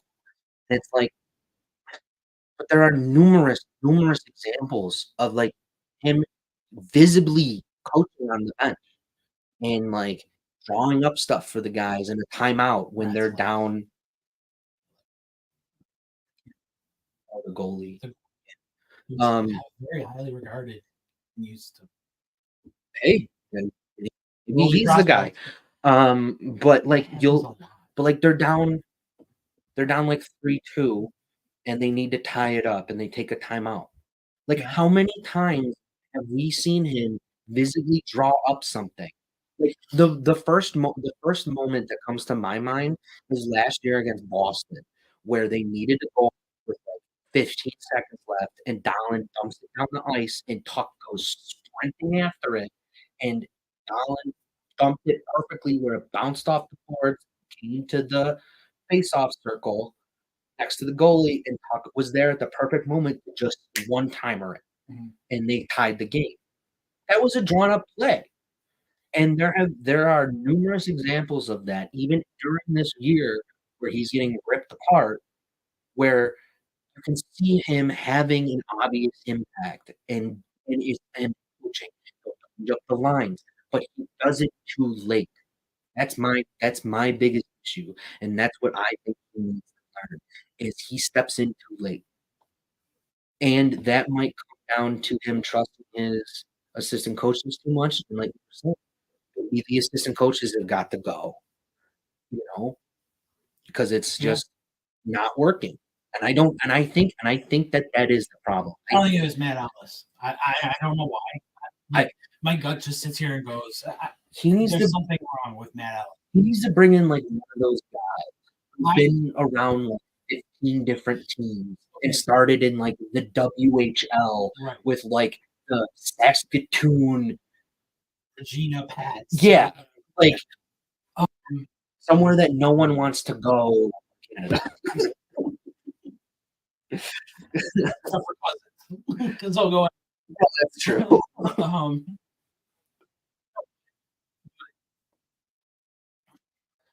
As soon as Berube got here, I'm going in, bring him in as bench coach, and put Granato on notice. Yeah. It puts Granato on notice. You don't say, hey, Like if Sabres go downstream, that Berube is gonna replace you. But you say, hey, what are we doing? Yeah. We're bringing in a guy who's won a Stanley Cup with St. Louis Mm-hmm. and multiple Stanley Cups as a player. And he's going to be your bench coach. Yeah. And you two are going to work and make this team go on a run. Yeah, I get what you're saying. The problem is that compared to the Bills, they're in the infancy phase of Yeah. So they're just part of the process, and then they'll trust it.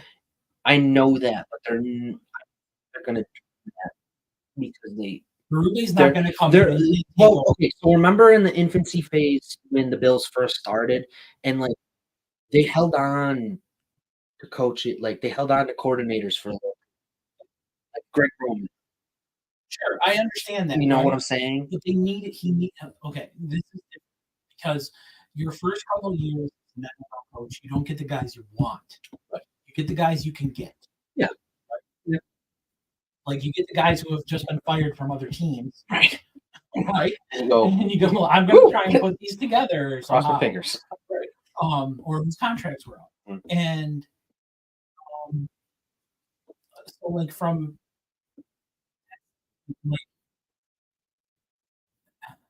yeah, I mean the NFL is a little different because it takes a couple of because you got to establish yourself years and to say, okay, Greg Roman wasn't really my pick.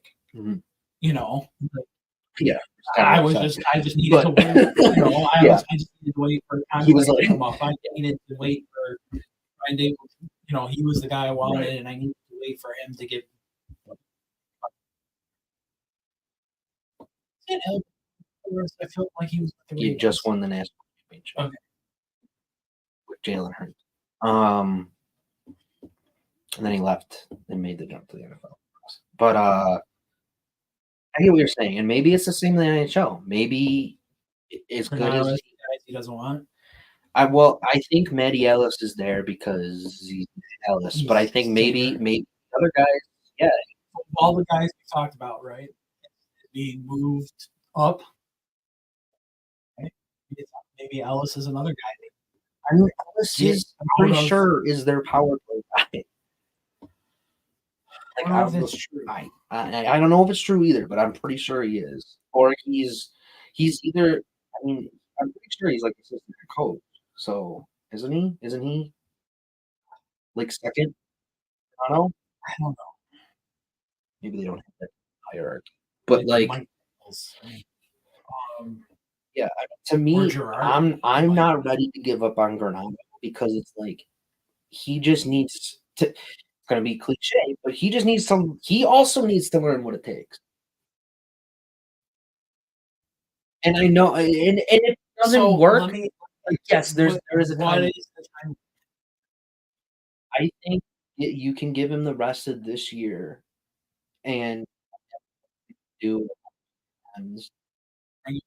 You can bring him back next year, but I think if you have the same start to next year that you do this year, you can fire him. So let's rewind to last off season. This is what we were not specifically Renato, yeah. That next year they better make the playoffs. Mm-hmm. Right? That's what we said because they were 1 point out. Yeah. Last season. Yeah. And the moves they made, whatever they did or didn't do, right? Whatever. Mm-hmm. We were leaving that on them and saying, you know, okay. We were saying this was the year. Right. This year. And I think it's still I think that they could sneak in. They have shown that they are good in world hockey. Like they've shown that they Las Vegas 5-2 last night.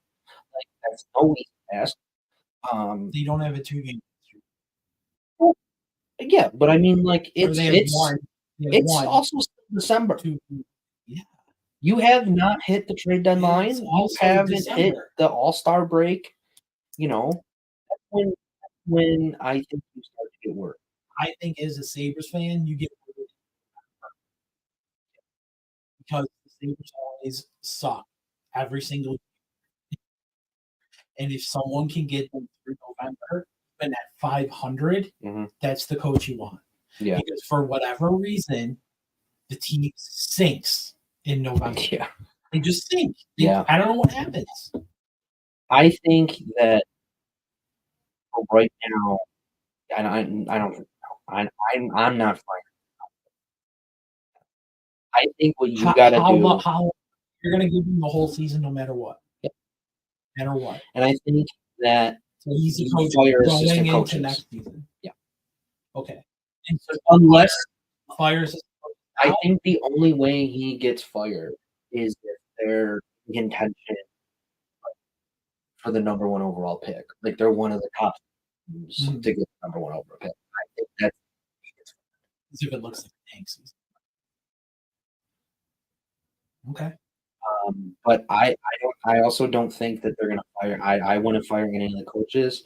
I think you do all this in the off season before training camp, and you come into training camp being like, "You fluffy, like, this is what we're doing." And I think because I think Matty Ellis is him, but yeah, he also has guys who have also been around the block on the roster that the Sabres wanted. And I have a feeling that it was the Sabres that brought him in. That's what I feel. And I also don't know. The guy who I think Granato brought in was Dan Girardi. Yeah. No, Girardi's here. Oh, I thought he didn't come back. No. Yes. No. Well, yeah, Granato. Yeah, we knew last year that Granato reached out to Girardi. And then there was another guy. Someone left. Last off season, someone left. And I don't remember which one he got filled in for. But I think it was Mike Mills who was new. I think. Looking at this list of who's because Matt was filled in just the guy who left. I think. Okay. I mean, I do think that. Yeah, I think he's the coach going into next year, no matter what. I think, like I said, the only way he gets fired is if this looks like a tank year, which it hasn't. I mean, they're still around 500. They're not 8-24 like they would have been 3 years ago. But I have a feeling that this is not the staff I want. And you could see that because he reached out to Jan Girardi, who he coached with on Team USA. Whatever. Yeah. So I think that's what you do. You let them ride it out. Whatever happens this year happens. And like I said, unless they suck, and they're in. Your other option is Dapper. Yeah. But then you're then doing the same thing you did with Granato. Kind of, but not really. You're bringing up the guy who just coached all these guys. Yeah, I know that. But you're also then saying hello, new NHL developer coach. Right. Well, not even that. You're hoping that a guy that you kind of out of obscurity. Well, not really out of obscurity, but like a guy that he's been in the organization well as. Yeah. But this would just be another guy that you're just taking a chance on, like you are with Granato. Except you see, yeah, and in college, but still, it's I understand. Whatever. All right. Sorry, I got something in my eye. So, Bandits. Yeah. They're raising their banner tonight. Season opens. Back to back. It was raised. Yes. Yep. Back. Dean Smith MVP. Yep. Matt Vink. Bully of the year. Yep. Some rookie that they have, rookie of the year. Yep. They actually did lock up. Criollo, defenseman of the year. Yep. Just gonna sweep the awards. They locked up. They brought back everybody. Yeah, they made a couple trades. Yeah, they made it, and they let a couple guys go, but they brought back basically almost almost the same roster. But they locked up Olo, they locked up Vince Nan- and Smith, and Nantico, and that other. Oh, I think guy. I think that's the guy. yeah. Then they locked him up, and I don't know. They got another pick, but I don't know who it is. So All right. So they're gonna repeat. Yep. Heard it here first. repeating. Repeating. So that's our bad talk for the year. Come back when they win. Last The Athletic wrote an article. Did they know? Yes, They're writing articles. they're writing articles. Wow. Did not know that. Can you believe it? Oh my god. That has been ranked as eyebrows. Before we start that, Rodgers is expected to be cleared. I heard that he's actually listed Injury report. on their injury report as limited. Well, I think you got to do that when the practice window's open because they did this shorter all week. And his practice window was just open. So I think it's an IR thing. They've been listing him as because Shorter is out.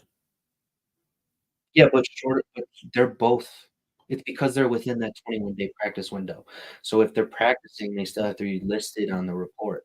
Right. But no, I understand. they're limited because once the 21 days come, you can just put the player right back on IR. Right. So, they did honestly, but yeah, I think you're right that he just wants to come back and be like, look, I did it. I'm a freak. Yeah. And he When breaks his Achilles on the second play. Yeah.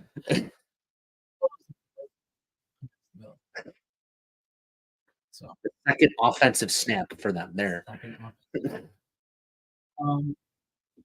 Article came out that's raising a few eyebrows from the Athletic.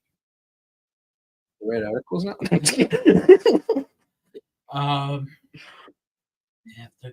Okay. You had it and then it went away. I had it and then it went away. Pull it up. With the people on Instagram. I'm trying. These are the notifications for it. No, it wasn't. Twitter.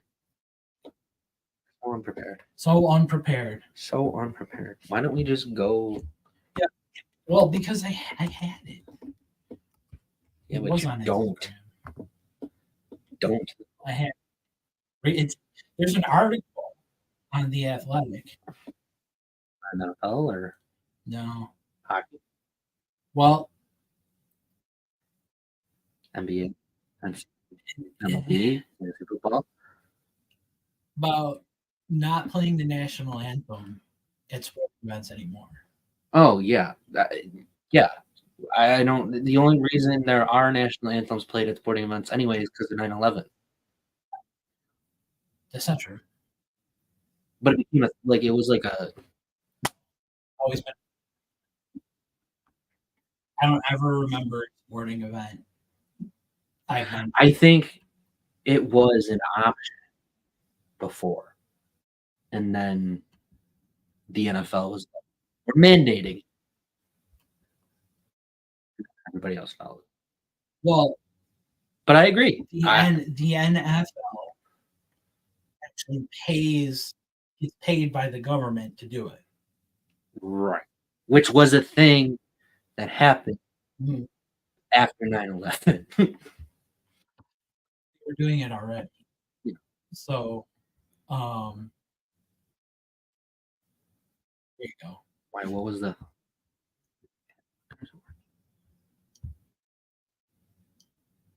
Why do you not think? Hey, there we go. That was it. Yeah. The basic gist was most other countries don't do it. Most places where it gets sung, they take liberties with it. They don't just sing it straight. it doesn't come off, you know, or they flub it. Yeah. Right. I mean, how many games have you been to where someone has screwed up the words? Yeah. You know, and like, is that really what you want? I don't think like there's a point. Who cares?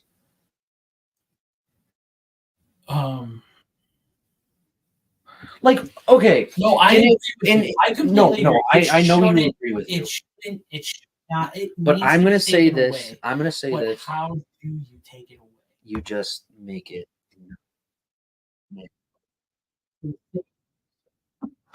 Who?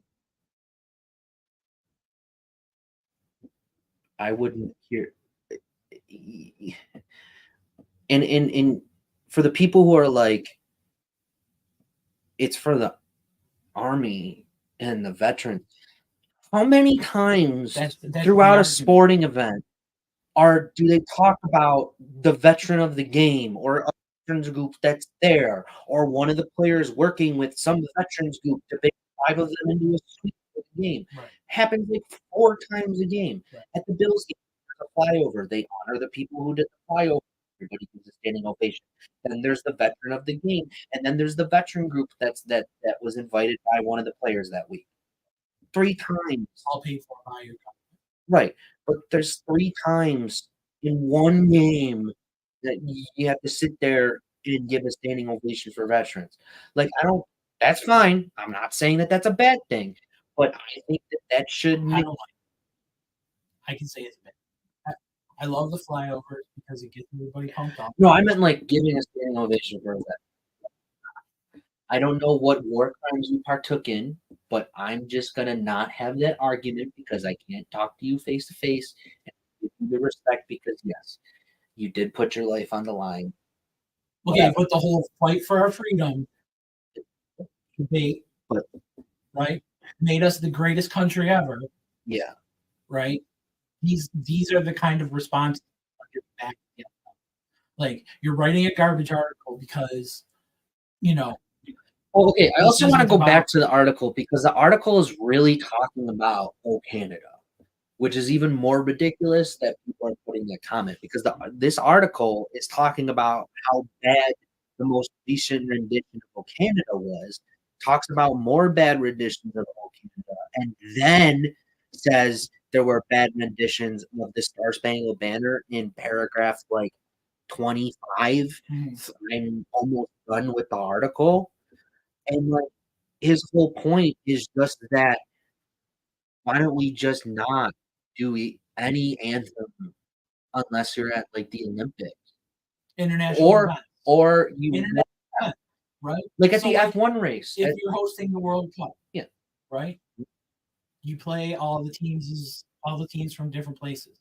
At F1 races, F1 races. they play the national anthem of the driver. So we've heard the Dutch national anthem 20 times out of the 24 races this season. Right. But yeah, it should only be at national events where like it makes sense. It does not make sense.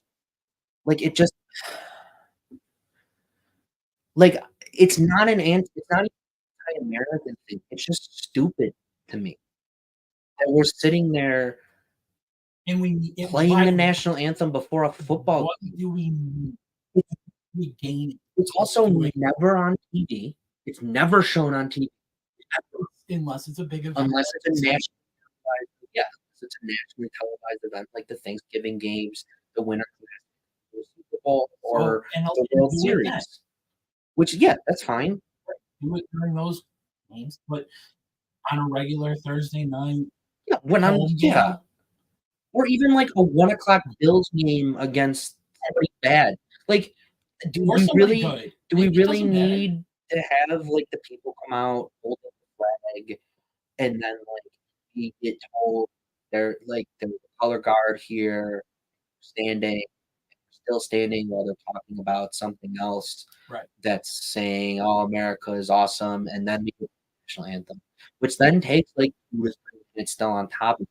And like I get it, it's what you do for that last 8 to 10 minute period before they come out in the last 2 to 3 minutes before the game technically starts, and you do all the announcements and stuff, and like that's what you do. But it's like you can just not extend the player announcements, announce the whole team, announce both offense and defense starters. That's what they used to do. Like there's a gazillion different things you can do. Mhm. Or you could just not do it and just still do the same thing. Right. You Just stand and raise your hat or take off off your your yeah, hat take off your or hat. enter Sandbag. No, I just meant like you could just wait like again until that last 2 to 3 minutes and just do what you normally do and not have the anthem. Mhm. Like also, how many people are in their seats to watch it Or too? one of the best points I saw made is if we're really supposed to respect, look around you when the anthem is being played Yeah. and see how many people are actually talking through it. Or walk out into the concourse Right. and see how many people are standing there staring at the TV with their hand over their heart, stopped in the middle and not getting, their fucking jalapeno. Like, Well, I'm seeing the other way. How many people are standing, right? Hat off, oh right, whatever. But they're sitting there and they're just talking. Yeah. To the person next to them. Yeah, I'm definitely not one of Oh, no, I know, I get what you're saying. You know what I mean, I'm though? like, it's just dumb it's very frustrating. because like also we okay, like here's what I'll say, like I think also but the people okay, yes, of course people will care about it, but like it'll be the same people that care about Colin Kaepernick ruling, and like And look at what that's happened there. That was used in the Athletic as a anti-American, you know. The only reason these people think it's anti-American is because they're not willing to have the serious conversation of the problems that plague this country. That's the real issue, and that's the problem. People are not willing to sit there. No, it's true. Oh, I thought you were making a face. I'm like, people are not willing to sit there and be like, America bad, and actually be like, are we bad guys? Right. Like, if you go to a It's soccer game in it's Liverpool, they're not doing the nationalism. national anthem. No. They're doing Brazil. That's it. Okay, but Brazil's weird. Exactly.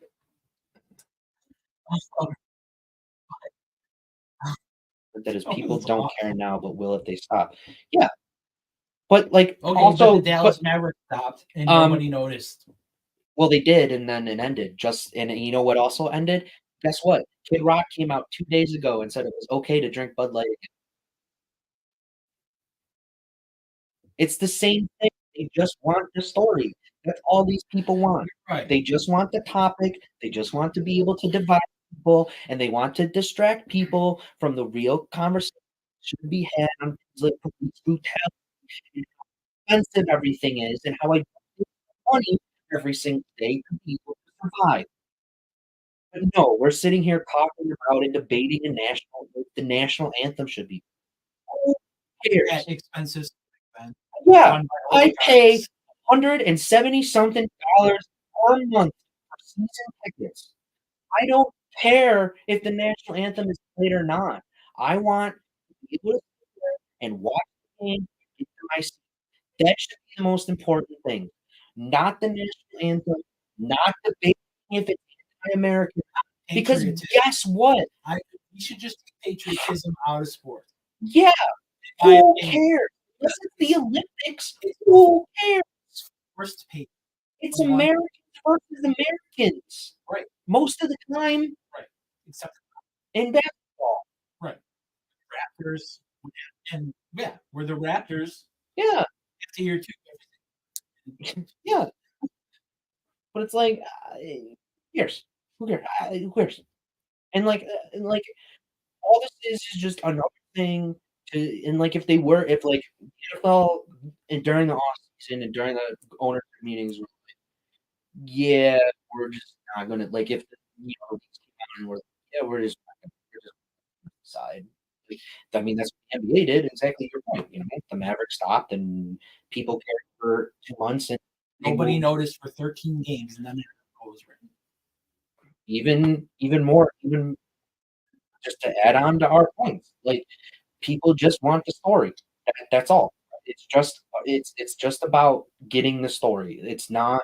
The thing that again frustrates me most is And when you're forcing that on someone, it's not real. and you know what? These are the same people who sit there and say, "I'm allowed to be anti-Semitic or white supremacist or do what or hate Muslim people for wearing a keffiyeh," which is like nothing to do with Hamas, nothing to do with terrorism. It's actually a thing that's given to you. It's like an honor thing in Arab culture, and it's like it's a gift. Okay. And there was, and the reason I'm bringing up keffiyeh was because in Harvard there were people. I don't think they were Palestinian, but there were people wearing keffiyehs, and there was a white a professor at Harvard who followed them around saying that she felt threatened because they were wearing a keffiyeh. That's it. Because they were brown, and that they were promoting terrorism because they're wearing a keffiyeh, which has nothing to do with Hamas, has nothing to do with terrorism, period.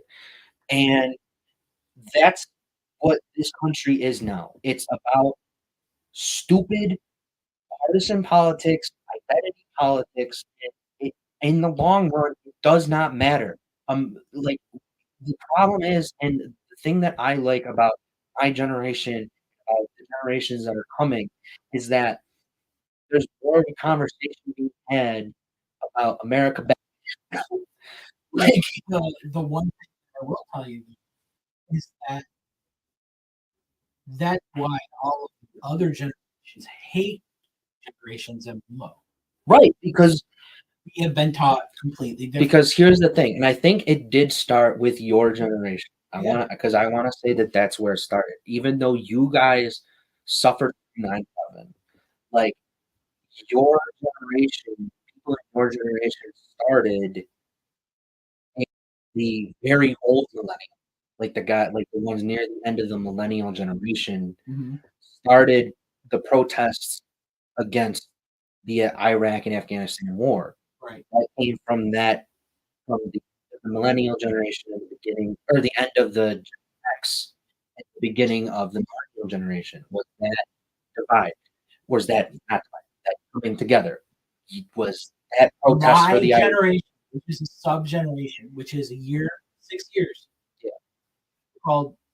We're called something. the forgotten children? Yeah, It really is. yeah, It's for the kids born from 77 to 83. because you're not the lost generation. We're not Gen X. Born from 77 to 83. Mm. We're not Gen X, and we're not millennials. Yeah, but you guys were the ones who started. You guys were liberals I call it the before it same was. Yeah, you guys were cool. You guys were like, see, 'cause you guys were the type of, okay. So, all right, you guys were the type of liberals who were like, drugs bad. Don't do drugs, kids. Let's all live in a good society. And then like my generation came along and were like, weed's okay, and like pushed it a little bit further. And now Gen Alpha and Gen Z are coming along and pushing it even further. And that's what's supposed to happen. But what the foundations for see, to me, everybody's a liberal. Everybody. Republicans, Democrats, everybody has liberal view. I mean, you can sit there and listen to Ben Shapiro, and he'll go on a racist tangent and be racist and say like something like, "Oh, well, black people are bad with money," but then like he'll end it with like this super liberalized take where he sees society have to go. Yeah, That's the what thing. liberals are. They're people who they're people who have morals. Yeah. Right? Yeah. Morals, who feel that respect should be given to everyone. And so that's how News, even same thing. Mhm. They'll tell the whole story and say, "Oh, but that's not us. Right. That's not what we think." That's just what happened. Like okay, like Tucker Carlson, best propagandist Fox News has ever had. They'll never be able to replace him. Like, okay, but think about it. Top Top propagandist for that side. You would sit there and just go, black people. I don't know. right. That's it. Or be like, is it weird that the police were willing to stop right wingers from doing a protest in Philadelphia in response to abortion, but aren't Things burning willing, down but the city's burning down in and there are people Portland. looting? Isn't that so weird? Right. It's that. It's that. It's saying it, but with dog whistles. It's just dog whistles. That's all it is. It's stupid. It's stupid. It's a stupid conversation. But like to wrap up my point was like the ideals, like it's always there, the ideals of liberalism, because everybody wants to be a good person. Everybody wants to be good, but people just have different views of it. Like for your generation, guys are like, yeah, like I'm not saying you, but I'm saying most people in your generation are like, it's okay to be gay or trans, but like don't do it in front of me, kind of. Yeah. Like do it in your own home. Oh, that's what a lot of Like the generation is. It's you can be gay, you can be trans, whatever, but don't throw it in my don't face. throw it in my face. Yeah, I don't need your Pride Month. I don't need your Pride Month. I don't need that and this. Like it's that. So, but then like millennials come, and I think like obviously, I think then the millennials were like, no, it doesn't matter. Like you can kiss your boyfriend out in public. It's fine. It does not matter. Like you can be trans in public. If you want to wear a dress, that's perfectly fine. And I think then Z and Gen Alpha are now also pushing that along even more because like there's the attack from the right, which is again just identity politics, and it's weird. That's why Republicans are losing, is because of this attack on the LGBTQ. Because no, but you saw it. I'd say crossovers about No, I'm just saying. Okay, so in the most recent election, right, they pushed candidates who were against trans rights, who were against the LGBTQ, right, who were against all these things, and they won. all these things that are about controlling people. Yeah, but like the thing that Republicans do all the time, like, just gonna get graphic, but like the things Republicans do all the time, they talk about kids' genitals, and it's weird. Right. Like, no, we don't need no, just stop. And that's why they keep pushing this message that there's this trans agenda in schools, that teachers are saying to kids that, you know, which is a wild concept, that it's okay to be gay, but it's not, but it's for some reason it's not okay to do that to a kid. And it's like, and guess what? No, there are very, very limited cases where kids are becoming trans without parents' consent. And it's like it literally can't happen. It just doesn't happen. It doesn't exist. It's not a thing. It's so ridiculous because what people what impacts people happens, right? Is when you're trans, you get the operation. Right. 90% of people who are trans haven't gotten the operation because it is so expensive. Well, it's not even just that. A 16-year-old is not going to go, I'm trans, and then go get the operation without their parents' consent. Well, and you also a 16-year-old boy may throw on a dress. I'm a girl, which is perfect. Right. And it's like, but it's also depending on what state they're in, there's a ridiculous amount of steps. And also basically from conversations that I've had or seen with people who have gotten the actual operation, every single step along away, you have to talk to a therapist, and the entire time they're going, "Are you sure? Right. Are you sure? Are you sure?" And like also, again, this goes back to the anthem conversation, and this goes back to everything that is identity politics. Who cares? It's just identity. There are so many more pressing problems. And it's like, and it's the same argument when they're talking about the Trump crimes versus the Biden crimes. Guess what? If Hunter Biden did use Joe Biden's name and Joe Biden had something to do with it, okay, send him to jail. That's it. Like, if Trump did crimes, he should go to jail. If Hillary Clinton did, I mean, she did, but if Hillary Clinton did crimes, she should go to jail. Like, if Biden did crimes, he should go to jail. I see it every day. But you know what I mean? It's like it's them. Like when you sit there and are like, you talk to these people and they're like, "Oh, well, the Trump thing is a sham," and you sit there and defend it, and they're like, "Well, what about Biden and what he did with Hunter?" And it's like, yeah, he should go to jail too. They should all go to jail. Whataboutism is not something you. Yeah, whataboutism is a stupid freak argument to begin with anyway, because Right. it's whataboutism. They get to that point when you don't have anything else. Right. And That's very similar to sports fans, honestly. Yeah. You know? right, because What about when you have an argument with a Miami fan, it's like, well, what about our rings? Oh, your rings from 1975? Right. Congratulations. Right. It's been 50 years now. We've Right. we've gone to the playoffs like more than you have in the past 50 years. Right. Like, okay, yeah, we've never won a Super Bowl. Like, That's hard to do. It's hard to do. yeah. Why do you think no team will probably be ever able to repeat 4 times in a row? Right. It's not going to happen. I mean, I honestly, Even as losers. yeah, even as losers, I don't think I don't think that will happen ever again. I really don't. That a team will go to the Super Bowl 4 years in a row.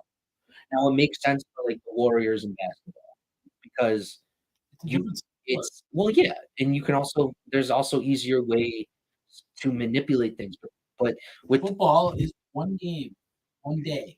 but there's also so much talent just across the board. You have to be so good just to get into, and you have to be so good to get into the NBA too. But you can make a super team, and you can kind of do that in the NFL, but it's like boom or bust. What? Right. It's what the Rams do, right? Yeah. And then you're mortgaging your future. Right, and then look at they have been crap for Right. 2 straight years. The way to build a super team in the NFL. See how to bring this back. The way to build a super team in the NFL is to not have superstars necessarily as your stars. It's to have very good players as your backups. Yeah. In my opinion. Yeah. And that's not how other sports are. Yeah. Right? In other sports, it's you need superstars. Mhm. In the NFL, you don't necessarily need one superstar at one position unless you want to make the quarterback hard. Right. Right? That argument Is a different conversation. Because you can have if you have a superstar quarterback, you don't need as much everywhere. Yeah. And so that's two very different things. And I mean also what's the joke that people say all the time, right? The 2 hardest things in sports, hit a baseball, play quarterback. Play goalie. Those are the 2 hardest things, yeah. And it's like Catcher, goalie, quarterback. Yeah. But like, you'd be like, oh, you'll ask a football, like you'll ask a player, what's the hardest thing to do? And they'll always say hit a baseball. And then what's the second hardest thing to do? And most of the time, play quarterback. And especially now, Oh, like with RPOs and quarterbacks being able to run just more than with they the did, and it's complexity like and, yeah, you playbooks going from this to this, like need, right. there'd be 50 versions of the same play, like, but like one thing is different. Right. So that's our show. We're gonna integrate a little bit more of the world into our conversations going forward, like we did tonight. Kind of hesitant. And you know, and I wanted And to it's not say, always going to be us bashing the United States of America. And it's not always going to be us I'll find a way. to try.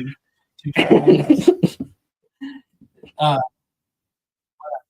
but we do think that there are topics in the world that need to be discussed And that may not, and we want to discuss those and have those meaningful conversations. and I just want to add, like, dude, like, you know, I live here. I mean, I was born here, right? Mhm. And like, you know, I'll sit there and I'll say, socialism would probably be better than capitalism. Share the wealth. But like, I stay in America for a reason, Mhm. and it's like, yeah, America bad, but also America good sometimes. Livable. Sure, yeah, livable, but also the main thing I really wanted to say was there are just more important things like that if like we just came together like as a society. And we want to talk about those things. Yeah. And we're going forward. Whether it be Bill's Stadium or the Fort Knox controversy right now, um, Or capitalism. or capitalism And we in have general. a 2.5 hour conversation about how bad capitalism is. Right. So our name may be changing, or maybe same conversations, and you can join us, Yeah. or not, and that's your decision. Also, if you have bad things to say, nobody's forcing you to watch. But you also can participate. Yeah. But if you want to add to the conversation, I'm gonna please. call you. Oh, Yeah. that's- Uh, yeah. we say that. I have, but yeah, We'll save that for each other. And um, stupid and idiot aren't the worst. yeah, just dumb and moron. We'll have a list of banned political words or banned words for political conversations. And Carlson's one. With that, take us home. Well, if you made it all the way to the end, we appreciate you for watching. Remember to like, comment, and subscribe if you're watching on YouTube. Our YouTube is just Gameday716, so please go subscribe to us. I mean, hey, we try to do these as often as like we have jobs, so like bear with us, I guess. I don't know. But yeah, go like it, comment, join in the conversation next time. We'll get it here, especially if you go to YouTube. YouTube's honestly the best. So, but with that Or said, through Facebook. If you go through Facebook, we'll see it right on yeah, it's just more complicated. But, it's a complicated process for you, not for us. But yeah. Anyway, with that said, as always, stay safe, stay happy, stay healthy, and yeah, we'll see you next time. Go Bills, go Sabres. Happy holidays.